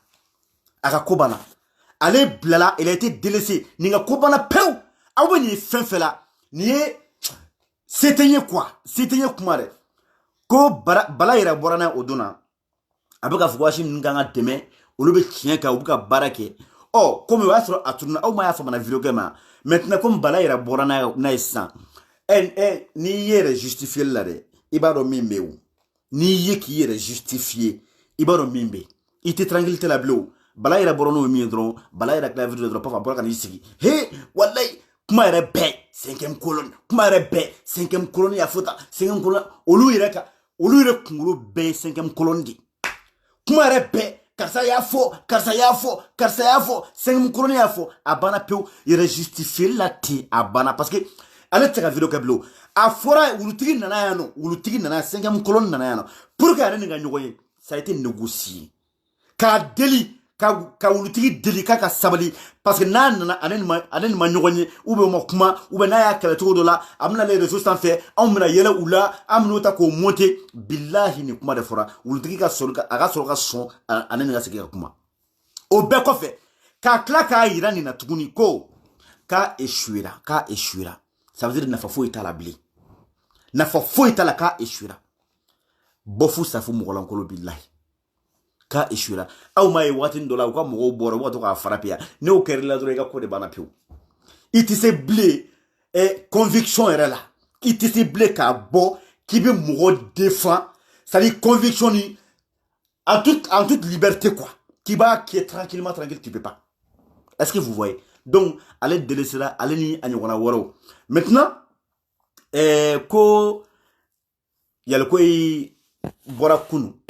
ka déclaration dɔ kɛ ko yalikoyi ko a bɔra ko yalikoyi ma Dani bɔra k'o kumaw fɔ a nana i sigi a jɔn a lamɛn a jɔn administratif CDR national Bamako. Bon, il y a avec semaine fila ɲɔgɔn a b'o bɔ soit un mois ɲɔgɔn yalikoyi démissionnera ka bɔ secrétaire administratif ya la a kuma lamɛn dɛ parce que n bɛ ka kuma climat de ye mais il est toujours CDR yalikoyi démissionnera pourquoi parce que yalikoyi bɛ fɛ ka kɛ fɛn dɔ bon an t'a bɛn jamais dans o yɔrɔ la video ye 4 minutes ye mais comme nafaba t'a la quoi mais yɔrɔ min quoi ko yalikoyi démissionnera ka bɔ secrétaire administratif ya de la comme il est toujours CDR n bɛna min fɔ aw ɲɛna billahi ne nga tunga cɛ ne nga tunga cɛ yalikoyi démissionnera ka bɔ CDR la peu et il y a presque 2 mois comme ni ko k'i bɛ kuma fɔ f'e ka fɔ ni dalu jɔnjɔn ye yalikoyi démissionnera il y a 2 mois de cela kunu men sigilen bɛ ne nga tunga cɛ dɛ billahi ne nga tunga cɛ Aras Balayira bɛ yen Dani bɛ yen Kati 24 bɛ yen an ye ɲɔgɔn ye kunu ne ko ninnu ma ne ko Dani ni Kati ni Aras Balayira ma ne ko yalikoyi ye porte claqué nge aw b'a kalama Dani ko ne ma ko non ko yalikoyi ma taga ko non ko tɛ se ka kɛ Kati 24 yɛrɛ a bɛ se k'a témoin Kati 24 ko non ko yalikoyi tɛ se ka taa ko non ko yalikoyi Arasa ka tuer ko yalikoyi ma taga k'a tɛ se ka taga quoi ne ko bon n bɛ min fɔ aw ɲɛna sɔsɔli jan t'a la dɛ a y'aw sigi tile fila in na aw bɛna yalikoyi ka intervention ye billahi dɔ ka page sanfɛ fɔ n bɛn ala k'i ye kuma fɔ ninnu ye tantɔ olu ko k'a tɛ se ka kɛ n'a sera bɛ yen o tilala ka n ka tiɲɛ segin ma ne y'o kuma fɔ même pas 2 heures de temps même pas 2 heures de billahi même pas 2 heures an ye yalikoyi ye busi ka page kan u ko Jason e ni information bɔ yɔrɔ jumɛn n ko ne bɛ min f'i ɲɛna n ko yalikoyi démission la il y a 2 mois ne b'a kalama mais le fait qu'il y a bɛna bɔ ka déclaration min kɛ i b'u se ka page kan o confirmer la ne ye depuis kunungo su ne wolola k'o fɔ ne b'o kalama mais min fɔ aw ye n tɛ don détail bɛɛ la k'a fɔ dɛ mais yalikoyi ka journal le pays de bɛna fermer pourquoi pour quelle raison Arasta ko kama ani CDR ko kama au jugement bɛɛ kɛra u bɛna le pays de fermer parce que a donna fɛn dɔ la fɛn min tɛ jamana ko ye min tɛ journalisme yɛrɛ cadre kɔnɔ fiyewu minnu bɛ k'u sigi ka mɔgɔw buruja ka mɔgɔw dénigrer ka mɔgɔw diffamer ten jugement de kɛra k'a yira k'a fɔ yalikoyi ɲɛna soit i b'i ka choix kɛ soit i bɛ to wulutigi kɔ a n'a ka wulu gɛrɛ mɔgɔw ou bien i b'i bɔ i bɛna i ka journaliste baara kɛ komi yalikoyi yɛrɛ b'a dɔn sisan nin nana ka na i sigi ko n b'a fɔ cogo di ko yalikoyi ko o démissionné ka bɔ poste la ko mais il est toujours CDR mais c'est grave bi ka yalikoyi bila CDR kɔnɔ depuis combien d'années a ka journal b'a bolo depuis combien d'années a ka journal b'a bolo depuis combien d'années il est le secrétaire administratif depuis 2016 a b'a la mais pourquoi bi de yalikoyi bɛna démissionné ka bɔ o poste la ko soit disant ko baara tagabolo la a bɛ tan tɔ c'est du vrai n'importe quoi yalikoyi y'a fɔ a ka déclaration na a m'a fɔ mɔgɔ si ye k'ale démissionné k'a bɔ a ka poste de la yalikoyi ko k'a y'a ka démission du CDR a bɔra CDR la pewu yalikoyi bɔra CDR la yalikoyi ko nta faka kuma be fo kwa billahi mena kuma lebna kuma kelempe de fo awi aw ba don jonde ya da wulutigi la ko 5e colonne jonya da wulutigi la ko 5e colonne ibusite wulute 5e colonne buraka jon goshi abole kasola ibusite aw be ba kalama kan ibusite jige ne wonte ke kono bli anote be ani mogo mana kala o ya kele ko bla avis ani otibe abebo kalama donc le fait seulement le fait que ka yelko ye kan isigi ibusika pasika o ya dama message de quoi ka kuma fo onyina ka yelko isigi ibusika pasika ka information dit comme ko ka le démission la ka bo ceder kono o ya dama message de quoi c'est un signal un message très très fort kaira opinion nationale là kale ni arasta tablé sinon ulutigi ka grand dossier beo ouverture média beo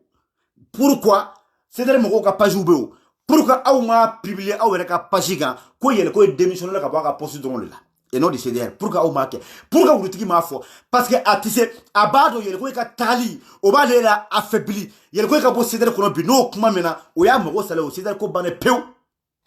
voilà pourquoi démission drama il y a 2 mois. Il y a 2 mois démission de la Wouloutiki, ma son a publié, ma son a médiatisé parce qu'elle a arrangé.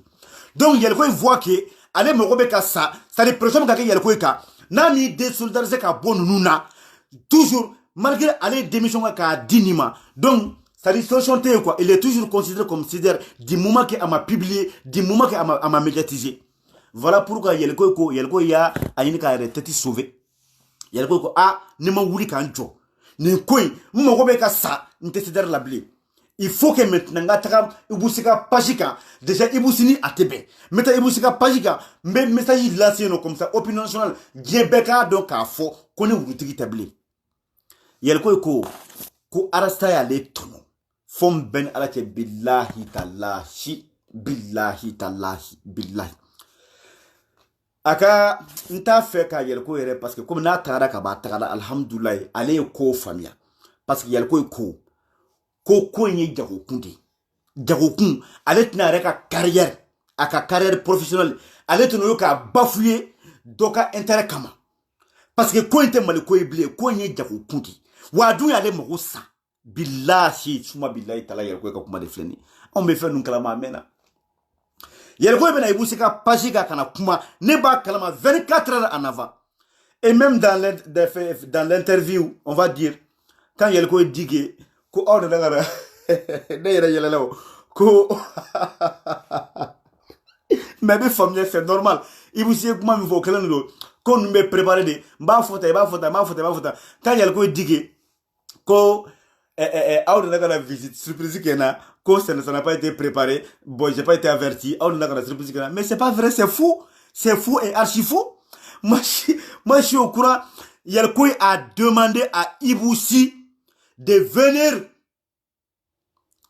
sur sa page. Ou sinon, quand aka bureau là, quand abana interview ke, abana kuma conférence ndoke, point de presse ndoke, ka kuma kala jiem wala ka fokana arasa table parce que amogo sara. Arasa ya amogo sa. Ouais, il y a le coup n'a kuma boira stako. N'a pas une publication qui n'a kuma ereta. Aka journal de billahi. Le pays est sur le point de fermer. Mali kono. Ne de bo kalama o.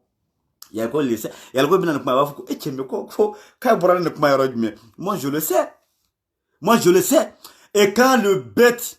le cervelé moulan kolo amal demu sali chokoro basan bidurni ko. Ebeni iski kebe mougo berne ko yel ko mabo yelko ya chun billahi yelko yi chun yelko bura ceder la ay yelko ka kuma la mede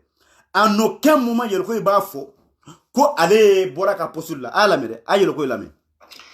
ikala ala mede ikala sekono ya dira ka fo ka fola e ka ala mede ay yelko la mede ala me yelko bora ceder la pew wa ba do na kuma bo amagodo kun sara na kuma ereta ka ko kumbana billahi me ka kuma fo benega tunga che wallahi billahi. Les pays étaient sur le point de fermer. Aka le pays de Kouna fermé. Aka journal de Kouna fermé. Voilà pourquoi en allant flakana ibusika pajika. Voyez ko bena fom bena la ke 24 heures en avant ba kalama. Nya kuma fo danen nyina. Ngobo aya wosika rafle. Voyez ko bena taka. Ala ka barka do ibusila.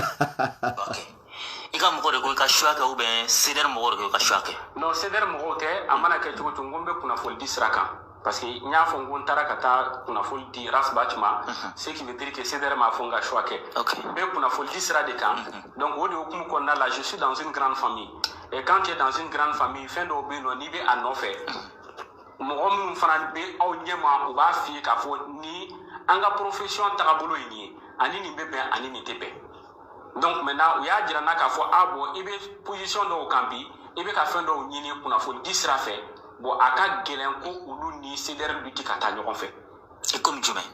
bon n tɛna n da don détail bɛɛ la k'a fɔ bi a tɛ se ka da don bɛɛ la o parce que fɛn min don Yaliko bɛ ka taga amicalement a bɛ ka taga amical a tɛn'i sigi réseau kan k'a bɛna Rasta dénigrer en tout cas pour le moment parce que ko in bɛna tila ka éclater ɲɛfɛ n'u ye cɛ n'u ye den ye u k'u attaquer Yaliko la Yaliko de bɛ fɛn bɛɛ kalama fɛn bɛɛ a jago kuma yɔrɔ a yɛrɛ feerema yɔrɔ jamana ko tɛ ka baara kɛ mɔgɔw ye Yaliko b'a bɛɛ kalama donc pour le moment a raison ye min ye a tɛn'o fɔ mais min don a ka le pays ne de y'a fɔ a ɲɛna hali n'a yɛrɛ bɔra siɲɛ wɛrɛ a b'a kun fɔ c'est le pays qui est sur le point d'être fermé a ka journal de bɛna fermé awɔ donc a mɔgɔw sara Yaliko de mɔgɔw sara Yaliko ye mɔgɔw sara a yirala k'a fɔ Yaliko somɔgɔw yɛrɛ bɛɛ y'u plaigner karisa bɔ nin ko in na i bɛ na an tɛ ka nafa foyi sɔrɔ a la wa a bɛ ka tiɲɛni don i kun wa i mago bɛna sa a filɛ jugement kɛtɔla filɛ i ka fɛn fermé tɔla filɛ nin ye i bɛ karisa kɔ a dun bɛ min na e b'a kalama tigitigi a bɛ ka min kɛ à un moment donné n'i ta ye yɛrɛ ko n'i b'i yɛrɛ ka hɛrɛ fɛ Yaliko a choisi maintenant de démissionner du CDR a bɛna fɔ a démissionné ka bɔ CDR kɔnɔ il n'est pas démissionné de son poste de secrétaire administratif comme Amade Mougoulankolo Bafou Safo Kalaban Chikoro Mekini Sigi Kamana Kam Fomogona. Yaliko ye juru kumpla ayi chun ka bo CDR kono ama chun a yereta aya sauver parce que ale mimbala o mogo shite o mogo te mogo shila na yerete Yaliko laissé o mogo te mogo shila na yerete Yaliko démissionné ka bo CDR de kono peu il n'est plus dans le CDR. Pour ce côté, il fait plus partie de membre du CDR. Il n'est plus CDR. Comment de ouïe? Alami. Déjà,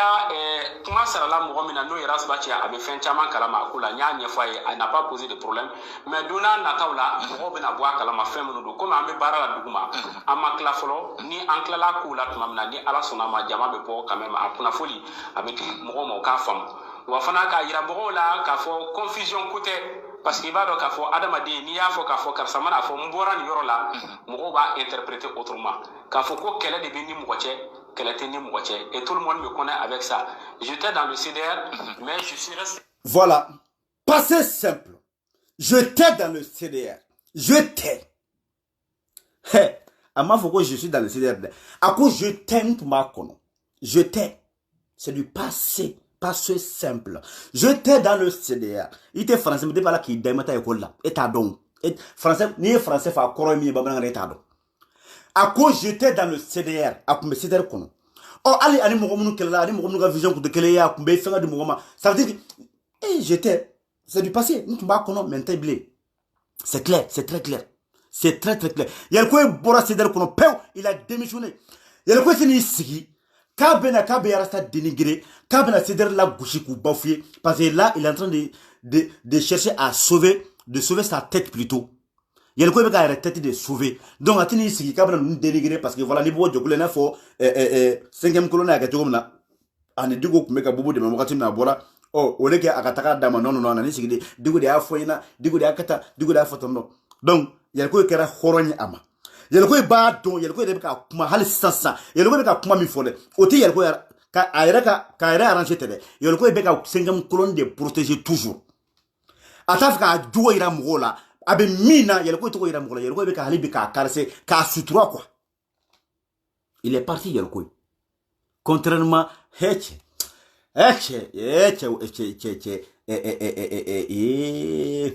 dutigi chokoro basam bidru aniko ebini sigi réseau kan kana galon tigɛ malidenw ye ne ko i tɛ bɔ nin kɔnɔ mun na sa ebe ko ni mɔgɔ bɔra ko kana o ko démentir ou bien ko kana ale sɔsɔ k'ale bɛ bɔ k'a b'i ta tɔgɔ ma k'ale bɛ kuma n'i ye cɛ bɔ i ka nin sɔsɔ n'i ye cɛ bɔ i ka nin sɔsɔ yel ko démission ima yɛrɛ ka kuma na a b'a yɛrɛ k'a fɔ ko ouais ko ale b'a olu b'a kalama ko y a une semaine il y a ala tɛ wagati kelen fɔ il y a une semaine il y a quelques jours ouais il y a voire un mois ou bien un mois ale b'a fɔ tan ou bien un mois ko yel ko démissionné na ka bɔ a ka poste de la yel ko démissionné na il y a 2 mois yel ko démissionné na ka bɔ mais k'a médiatiser k'a fɔ k'a yɛrɛ k'a fɔ ko yel ko bɔra CDR kɔnɔ a bɛ 5e colonne de affaibli parce que bɛɛ tigɛra la bɛɛ banana mɔgɔ ani mɔgɔ bɛ baara kɛ bɛɛ y'a don wa bɛɛ tigɛlen don a la comme a mɔgɔ tɛ mɔgɔ la de yɛrɛ ko bɛ k'a yɛrɛ tête de sauver bi wa yɛrɛ ko ka le pays de o de bɛna fermer yɛrɛ ko ka mɔgɔw ye pression kɛ yɛrɛ ko kan k'a k'a yɛrɛ ta a ka bɔ nin ko in kɔnɔ ten sinon a ka carrière ko banna pewu mais yɛrɛ ko bɛ n'i sigi sisan a bɛ kuma ma k'i ye o de bɛ fɔ Ibou Sima fɔ ko 5e colonne n'a bɛna ka grand traite kɛ n'a bɛna ka fɛ wulu dossier kɛ a b'a fɔ ouais mɛ nin fɔ mɛ nin kɛ tan o kɔrɔmasuru ye min ala bɔra kaso la a kun bɛ ka fɔ yɛrɛ ko ɲɛna bon sisan a kun t'a dɔn ko comme radio la u bɛ radio micro tigɛ donc i bɛ kuma min fɔ auditeur t'a mɛn quoi mais sauf que Facebook la o tɛ se ka kɛ i bɛ direct la bɛɛ tulo b'i la a b'a fɔ yɛrɛ ko ɲɛna ko ko bon sisan maintenant c'est une question de poser kunna sisan i b'a fɔ i bɛ nin de fɔ sisan comme ça n bɛ se k'o jaabi bilahi a bɛ ka nin fɔ tan dɔn bon o de ye tiɲɛ de bon nin ko in yɛrɛ ko i bɛ nin sigi ka nin fɔ ko visite surprise fo n bɛ nin sanpɛrɛ kɛ bilahi suma bilahi talahi ne ni n ka tɔngɔ kɛ c'était pas une visite surprise tɛ dɛ a ko labɛnna wa yɛrɛ ko yɛrɛ de wulila ka se Ibou Sima karisa n b'a fɛ ka na déclaration dɔ k'i ka page sanfɛ n y'a fɔ aw ye ka yɛlɛ ko ye Ibou Sima ka page kan déjà o yɛrɛ message ye k'a yɛrɛ k'a fɔ k'ale ni Arasa tɛ bilen k'a ni CDR tɛ bilen kuma banna sinon cɛ o cɛ ni Arasa bɛ kɛlɛ la cɛ o cɛ ni 5e colonne bɛ kɛlɛ la Arasa ka mɔgɔ foyi tɛ se ka ye ni o tigi ye aw m'a faamuya ça t'est préparé wa ne tun bɛ nin kalama ne ka tila k'a kuma fɔ ninnu ɲɛna yan nɔ kunu ne y'a fɔ Dani ni Kati 24 ni Aras Balayira ni Nasra n y'a kuma f'u ɲɛna n ko yɛlɛ ko ye porte claqué olu ko tiɲɛ tɛ n ko bilahi a y'aw sigi bilahi tala yɛlɛ ko ye porte claqué n ko wa a bɛna ka déclaration mɛn sisan Ibou Sima parce que ala tɛmɛ n'a y'a mɛn don o don a kana bala o la ne kun t'a dɔn ko déclaration ye kunu ye dɛ mais n b'a dɔn a bɛna kɛ tile 2 in na ne y'o kuma fɔ même pas 1 heure et demie de temps an ye yɛlɛ ko ye sigilen a bɛ k'a ka démission ko kuma fɔ n ko n ye mun kuma fɔ olu yɛrɛ bɛ kabakoyara n ko bon n ko yɛlɛ ko ye tagara a bɛ k'a fɔ ko ale démissionné ka bɔ CDR kɔnɔ il est parti en contact avec tout le monde, tous les jeunes pratiquement activistes et autres là, ni min be sira min kan na ama yin hakina e mi yemba fa nyina ni min be kata sira min fa ani mo munu jena ani mo munu ma jewo ani mo munu ko do na nyogona bi fo kata tension fenga ni CDR ni nyogonche mirina e mi en termes de conseils j'ai tout le temps donné ça aux gens et que les gens comprennent aujourd'hui le fait de dire que bon j'ai rendu ma démission du CDR cela ne veut pas dire que français de le fait que j'ai rendu ma démission du CDR. Il n'a pas dit le fait que j'ai rendu ma démission du poste du secrétaire administratif à Mofode, mais du CDR. Il n'est plus CDR. C'est très clair et net. Mais il n'y a pas fait. Ne mana echala ngana neni amana ka tun aga korone ne mana mugolan kolo mugo bali faden sago bofu safu mali den jugun sigle réseau ka yɛrɛ ko ma fɛngɛ dɛ yɛrɛ ko ma taga dɛ a bɛ tan a b'a kalama ko cɛ démission na ka bɔ CDR kɔnɔ mais kana nin bɛɛ ko parce que ko jara anw ye ko anw bɔra ko k'o acclamer hali sini an ye nin kuma fɔ koyi fɔ n bɛ ni ala cɛ aw bɛɛ bɛna ɲɔgɔn ɲininka e yɛrɛ min bɛ ka nin fɔ dɛ e yɛrɛ b'i cun tilekan gɛrɛ gɛrɛfɛ bilahi ni cɛ min ma bɔ CDR kɔnɔ a ka fɔ ma tu a bɛ bɔ wa a bɛ Arasa gosi yan a bɛ k'aw bɛɛ ɲɛna yan e yɛrɛ min bɛ ka nin fɔ dɛ e yɛrɛ b'i bɔ e b'i cun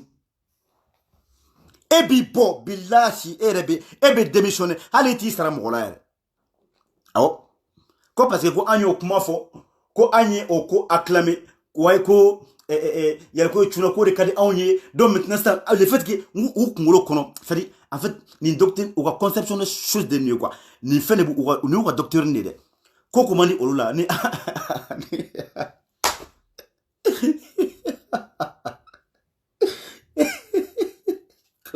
bamananw ko ni dɔgɔ bamasa dɔgɔ nati ja donc ni olu ka défaite ninnu ni anw bɔra ka an yanba n'o ye quoi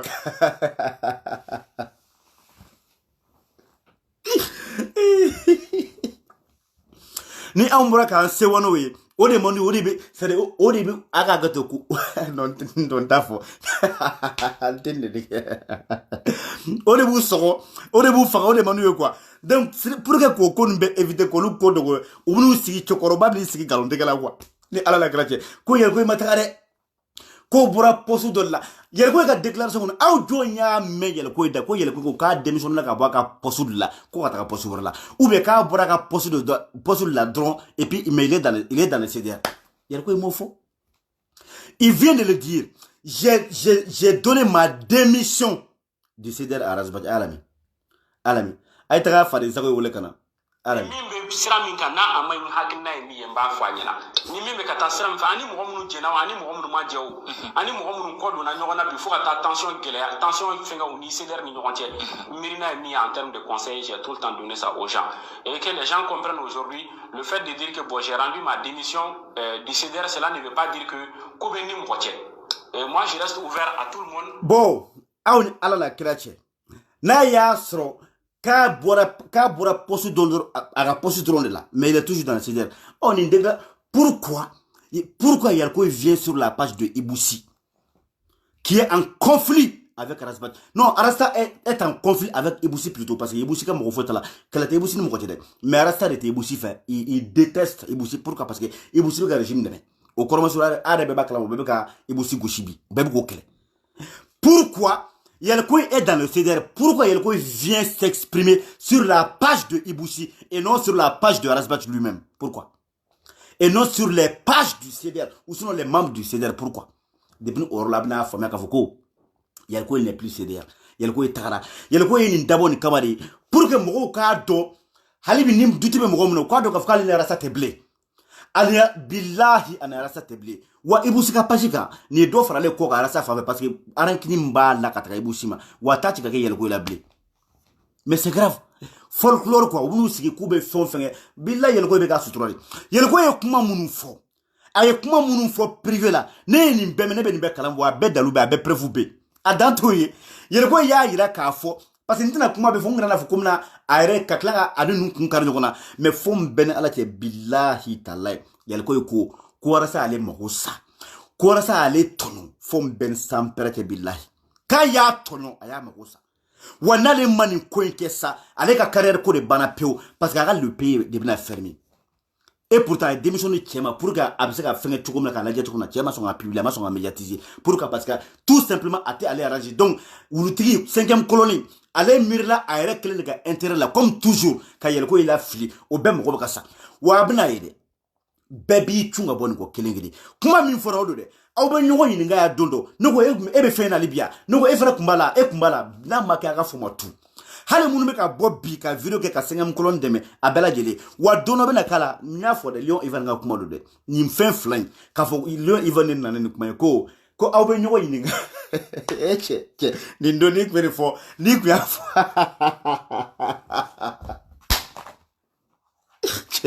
Lion frère visionnaire ni tu as fo ne odo ka fo ko ne ba fu che e fena ba ko na libia che kumbala ne kuti dala le wala bila muti dala mais bine be mo ko yin che ba ko na libia parce que chelo ne tagala donc abe nyogo yin ga dondo e fena ba la libia e kumbala obena kea tele flana mi ni kei billahi chembe bla korochi tani ni male kono dono ataso bede bina tigala munu ba kerefe o le bado mala to kaze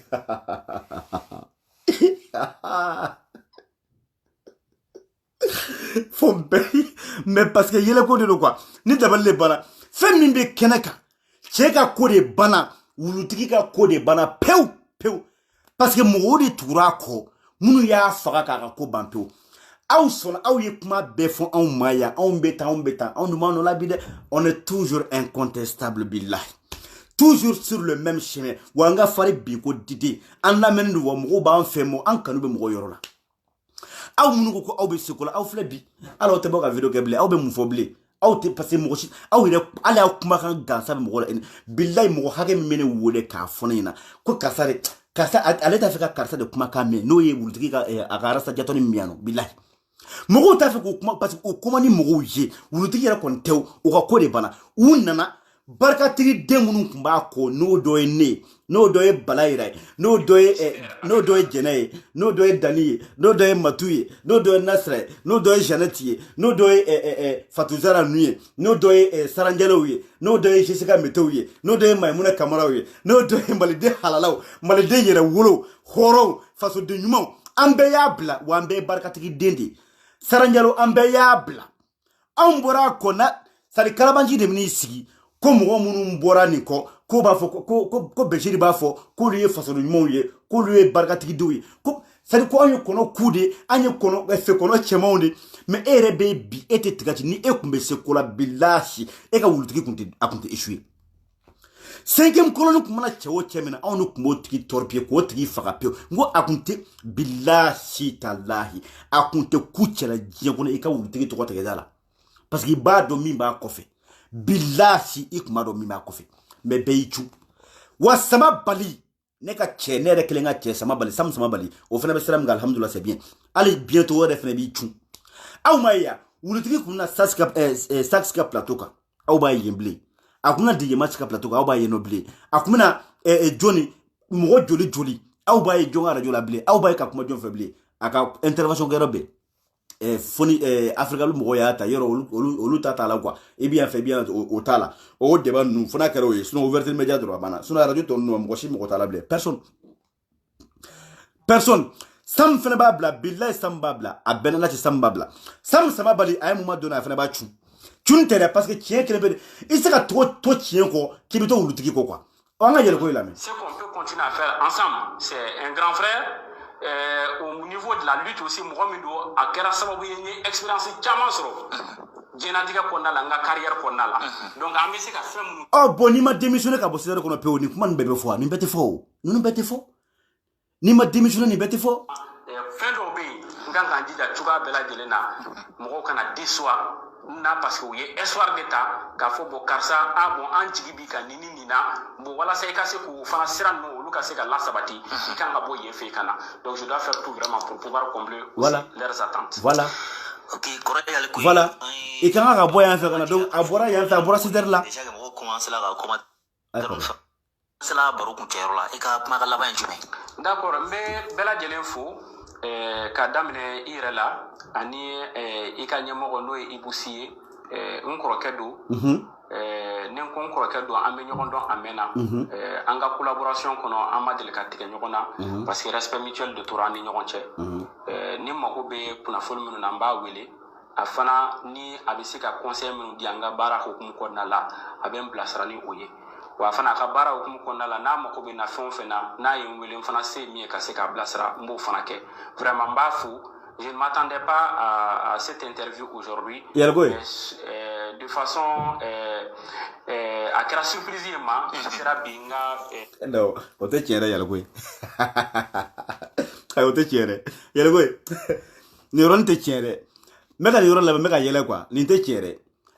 ko je m'attendais pas à cette surprise i m'a faamuya. A bɛ se ka conseil minnu di an ka baara hukumu kɔnɔna la a bɛ n bilasira ni o ye. Wa fana a ka baara hukumu kɔnɔna la n'a mago bɛ na fɛn o fɛn na n'a ye n wele n fana se min ye ka se k'a bilasira n b'o fana kɛ vraiment n b'a fo. Je ne m'attendais pas à cette interview aujourd'hui mais de façon a kɛra surprise ye ma a sera bi n ka siège la an ka groupe la yan nɔ Kalabankoro donc j'ai dit vraiment ni Ibou Sy ka mɔgɔ don je ne peux pas lui refuser quoi que ce soit parce que mɔgɔ min don a ye n bonya n y'a dɔgɔnin ye mais au-delà de tout ça a se ye fɛn o fɛn ye ka kɛ n ye fana profession kɔnɔna la. Wallahi fo n bɛnna la cɛ han Yalgoye ka nin kuma nin tɛ tiɲɛ dɛ Yalgoye ka nin kɔni i yɛrɛ kɔni b'a kalan ne t'a dɔn a bɛ se ka o sigi cogo min na je ne sais pas ni il faut assumer quoi n'i bɛ ko kɛ a assumer ne kana la kana maquiller quoi ne protège personne i ka vie i ka survie de bɛ i mago bɛ ka sa tiɲɛ fɔ dɔrɔn ka taga e b'a kalama e yɛrɛ de wulila tu le sais très bien e de wulila ka se Ibou Sy ma i b'a fɛ ka na a ka page kan Ibou Sy ne ko Ibou Sy bɛ se ka wuli cogo di a yɛrɛ ma ten o tɛ ka denmisɛn ko kalama o t'a dɔn k'e bɛna interview kɛ o t'a dɔn e bɛ nin heure la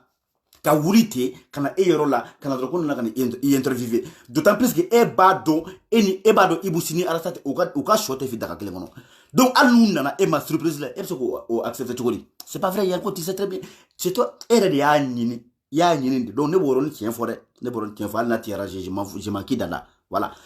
ne boron tienfo e de a nini ka fo il est temps que ikabo ni jonya juru kono il est temps que ikabo imogo be ka sa comme tche wulu tiki ka ko médiatiser donc il faut que ega ira dien selegana ni bela ka fo ko ene wulu tiki teble voilà pourquoi tu as fait appel à Iboussi hein Iboussi voulait comme quoi il va faire une interview aga pagika mais ay tienfo boni en na 600 boni e kuma fota c'est comme si il fait que Iboussi fana di aga wulu juguma sa oluba fo ko Iboussi de nafiye ko de wulda kataka sima ko ateninga or que c'est pas vrai il est fait que à assumer il est fait que à assumer et de wulda kase et de Iboussi wole ka fwanyina mba fait kana ikika mo blaka ikana kana interviewer ou bien mba fait ka passer ka page sans fait kanga information dit apana donc maintenant ça à assumer mais kanana bo uka kore ni de hali wulu tiki ka garandu sala obe tanto de uba makede Iboussi comment faire bon ma fa tanto makata tout a été planifié ne de connaît be forme ben ala tene nga tongote billahi taala ne beni interview kalama 24 heures en avant 24 heures hali ni be Iboussi reflect kamana gwa jezone ni kuma me chukudi chaunga ango fembe fambe yalko yeni mo chama me kuma ema kuma info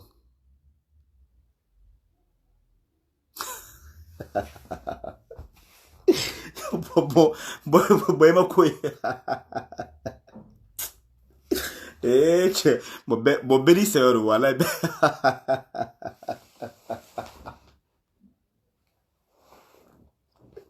bon il venait belle voilà il va se révéler qui s'il est bien là il y a ma droit wala bila donc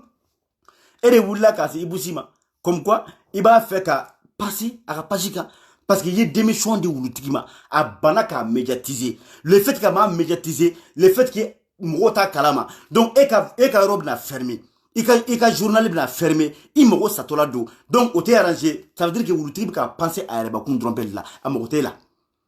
Donc, il fallait qu'il y ait un djinn, c'est le gars, il voulait y avoir via où les boys va faire passer à la page. Maintenant, assumer, c'est tout. Il faut assumer. Donc, quand Fira Bella, quoi y a le quoi n'est plus sérieux. Yelko ya retare billa ya 2 mois o ma fama yelko ye fenna yelko ya reta mena aya reta peu yelko ya reta o a reta bor sider il n'est plus sider ala mi contribuer à cela ngo foli baye mais au delà aussi mo munu ba aussi mbu bela jelen fo mo munu yo commentaire ke mbu bela jelen fo donc ayira mo la fana sider yere fana ko na la je remercie tout le monde be bela jelen fo ani mo yo barake ka se fo bima oh bo sistan bo ani ala na kracho ni yel ko kuma démission ko Césaire ko ni kuma be fo bo ko Césaire yere ko nana me bala jele fo ani mo baraka fo na se bima ça veut dire que bana bi abana c'est fini il n'est plus Césaire mais ne mana mo lan ko mo soro ne ka fle ne yel tellement ne re ka ba ko ra quoi ne ko chukoro ba to e bi sigi galon tigela il faut assumer yel ko atagara ni be mi fo ni be tienfo mais kana ba yel ko parce que yel ko be ka au sutura libi yel ko ya yira ka fo ko cheka bara jago kuye fom ben sampre ke billa yel ko yaf ko cheta jago kundido abeka yere feri atemale ko kelela abi mugora ka kelela ka wari mine ka keleke mugoro billahi fom ben ala yel ko yafo jago kun mabana abna mfoyi na mi fembe kalama kuyi ebni sigi mana ka fola yel ko bora ni posul la de aw jonya me yel ko ida ko yel ko bo mbora ni posul la mais c'est ko toujours na yafo nous ma ka fin fermer ka fuma tout à journal le pays billahi le pays a des gros ennuis aujourd'hui des gros soucis tiens ane da fora aw ne kuna on bi koy en fait no ma be kalama wa information be min be ka kulwa o min be ka primature la o min be ka mali kuna ba be kalama tout a fait tellement de ante bono munu yi a bete fo a tema ne be a bete fo sinon yele ko le pays de bena fermé na mata ka boni ko na billahi na ma resro chômage la ga fuma tunya modi mo jole be ka barala mo tan ko de be bolo ka barake eta ka fait ka marché blé ka fait mo sara bo diffamation meke parce que mena mi tien fo oui aga le pays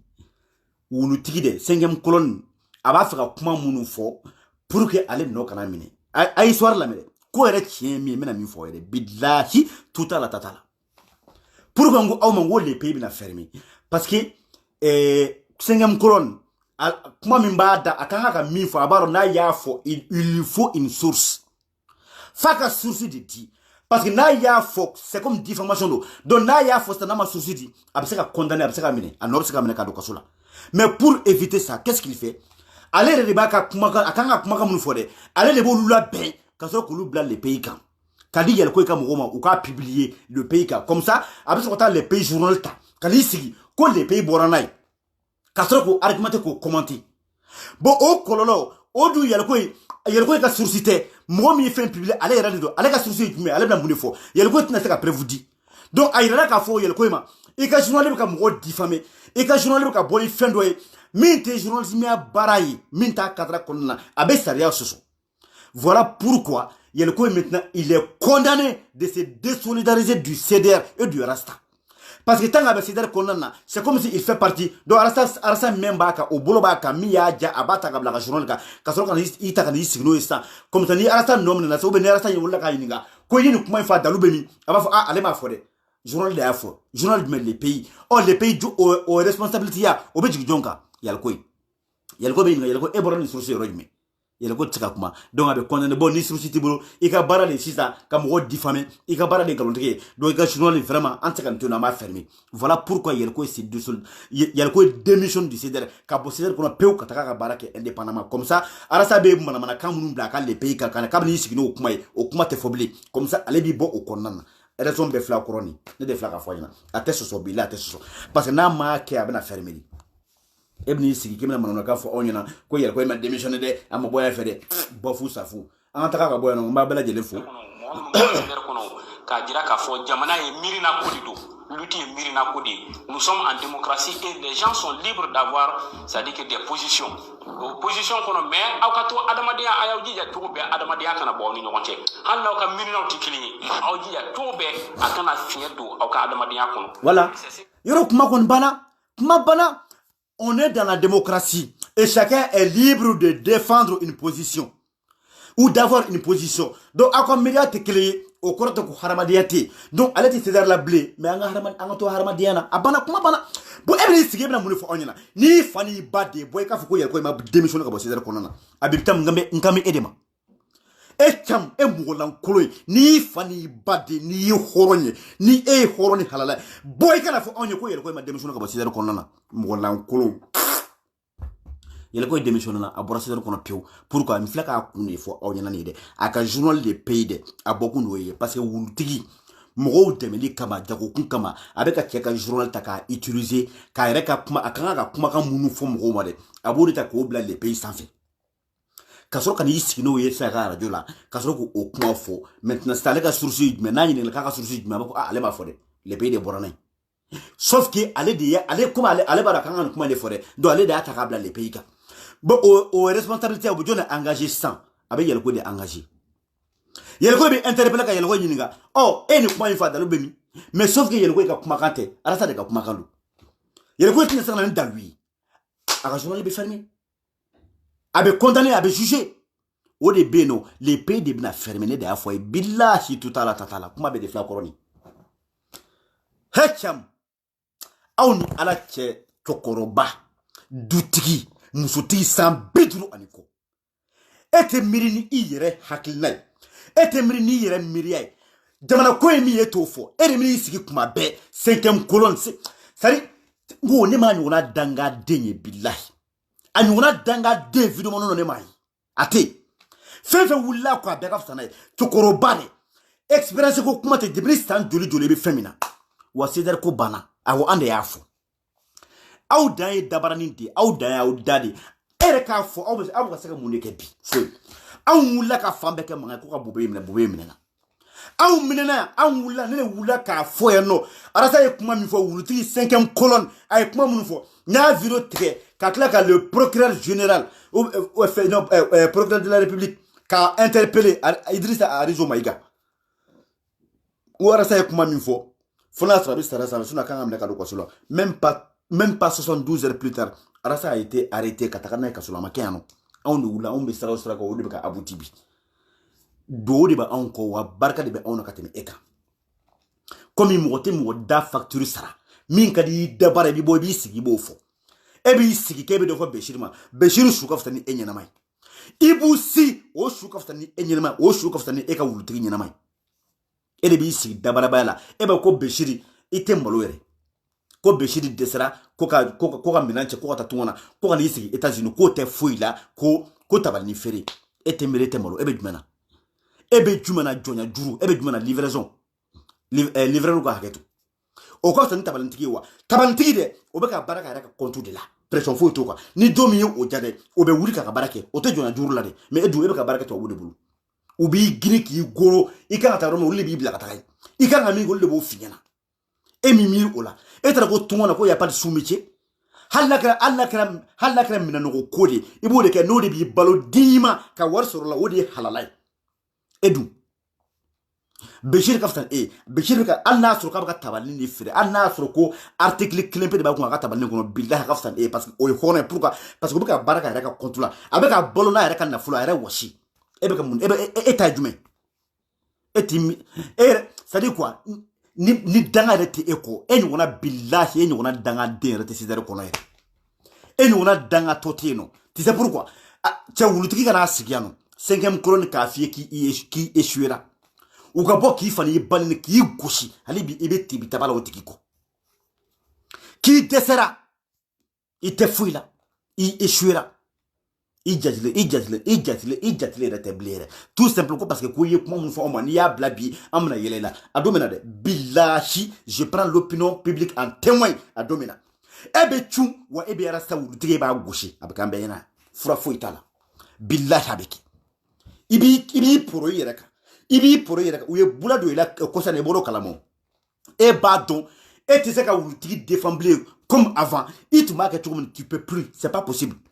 i tɛ se i bɛ bɔ bi de c'est-à-dire i bɛ bɔ k'i yɛrɛ justifier de ni bala yɛrɛ bɔra n'i ye dɔrɔn i bɛ bɔ k'i yɛrɛ justifier ni dɔ ye dɔ f'i ma dɔrɔn i bɛ bɔ k'i yɛrɛ justifier parce que i bɛ 3 semaines kɛ bi i tɛ vidéo kɛ i mana bɔ kuma ma a kɛra faama ye dɛ wa farigan de kun don dɛ n lafiyara sa bi ka fisa dɛ wa merci beaucoup dɛ pas paga parce que i déçoilen de don t'as été déçu merci Malmatou t'as été déçu malgré ye nin baara bɛɛ lajɛlen kɛ wulutigi ye t'as été délaissé i farapɛla k'i fani i ba nin na kɛra bɛɛ ɲɛna yan nɔ donc o kɛra c'est-à-dire i découragera quoi i b'a dɔn i déçuera wa i ye min da anw kan dɛ bilahi ala tɛ sunɔgɔ e ye min da anw kan ala b'a sara e la fura foyi t'a la i yɛrɛ ka kuma don dɛ ko an b'a fɔ ko ka danni ni jɛnɛni to yen nɔ ko baba kabara ninnu ta ko mina ko kuma ma fɔ wa i fana ka turu bɛ na wa mɔgɔ tɛ sɔrɔ k'a fɔ ko min b'a fɔ ko k'i to yen nɔ quoi i ju bɛ gosi ɲɛnɛma u bɛ bula don i la bi e ta bɛ jugɔ ni bɛɛ ta ye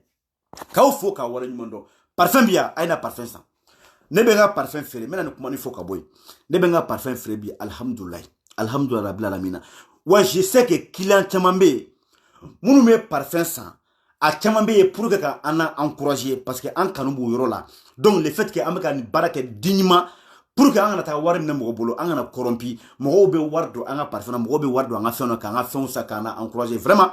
n b'o foli kɛ client bɛɛ ani an kanubaga bɛɛ lajɛlen n bɛ bɛɛ fo a ye na parfum san walahi risque zéro don ni parfum ma k'i sago ye n ka parfum di hali n'i y'a fiyɛ n y'o de fiyɛ hali n'i y'a fiyɛ n ka parfum segin ma bilahi n b'i ka wari la segin ma fura fosi t'a la tu t'a la ta t'a la ka bɛɛ lajɛlen fo a ye weleli kɛ a ka parfum commandé a k'an bɛn a ɲɔgɔnna wɛrɛ ma Malimatu n ka foli b'i ye Aras Balayira n b'aw fo Kati 24 n ka foli b'i ye an bɛ ɲɔgɔn bolo ni Ala sɔnna ma Imam Diko an b'i fo le grand Bouboula a ko Jason Bouboula le général le maréchal de Diko an ka foli belebele b'i ye fo ya fo Bamakɔ kɔnɔna na an bɛ ɲɔgɔn bolo ni Ala sɔnna ma ka bɛɛ lajɛlen fo bɛɛ Malimatu Damakele mɔden i fɔlen bɛ yan nɔ malidenw aw fɛn fɛn bɛ yen k'aw abonnenen don Ouverture Media la n'aw ma taga aw désabonné ala tɛ yafa aw ma dɛ wa malidenw tɛ yafa aw ma bilahi a ye taga désabonné ka bɔ a la Ouverture Media la awɔ a ye taga désabonné parce que mɔgɔ abonné b'a la a bɛ ka contribuer ka Mali ci nin yɔrɔ la grand sœur Kadiatou Sakɔnɛ Belem n ka foli belebele b'i ye muso min ye $1500 don parfum na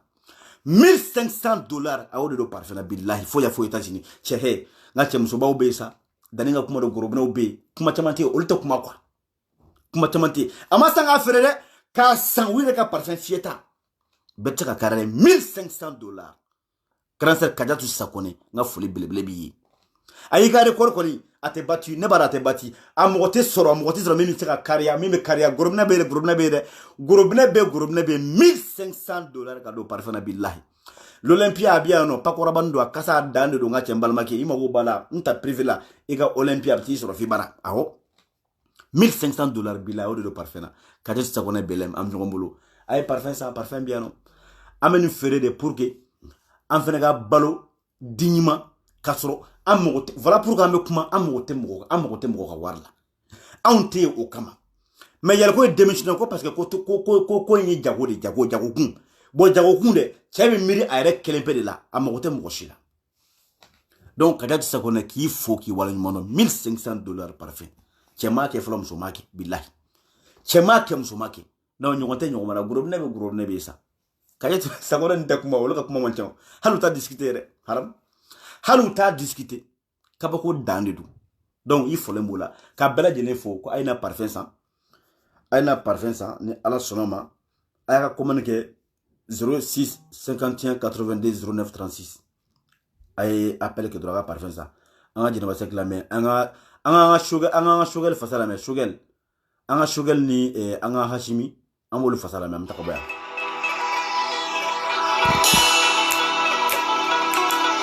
Maléon, wallahi billahi, changa ndeme,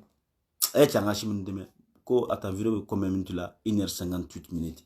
1h59, bon vidéo jana vraiment, baba 2 heures de temps. Nous tu as fait depuis au début, mon vidéo mais c'est nécessaire, comme sujet au Kongacha, il fallait bien décortiquer et bien expliquer pour que mon coca soit bien. La vie est belle, besoro, mais à Tembolo pour le moment, Mareto Kansei, la vie est belle, la vie est belle, ani 1 million, ani Bakara Rouge, le bébé n'allait dans, même pas, d'ici un mois, nala sonoma. Mais, en clair, on a, mais c'est qu'à sur le Fenega, Masro, Mourega, côté la Radima, qu'on est à la sonoma. Donc, à Bella de l'info, à Mourombouloune, à la sonoma, Anta Maloko de Dangache, tout à la Tatalante, Tante Mokochi, Wallahi, Horonyani Dambe, ani Bokoloni Halala, Deyani, Tien, Amosradeka. Face de Ndjougou, c'est-à-dire, Habib Thiam. Molankolo belebele, wanyaba la nafiki belebele. Dior sauvage benoao, Dior sauvage be, l'homme sauvage du Dior abe. Thiam nous on nafiki te, a ben alachi, a nous on nafiki te, rezube. A nous on nafiki te, mbesaka, Thiam nous on nafiki te. Watay Thiam berastako. Fom ben sampere kara sabi mongwe katari wa tam de baka kobane billahi tam baka koba tiam gra tien fait mais c'est fini façon mal côté asmu sogel ko bagi jansa naka sogel jansa ay sogel jansa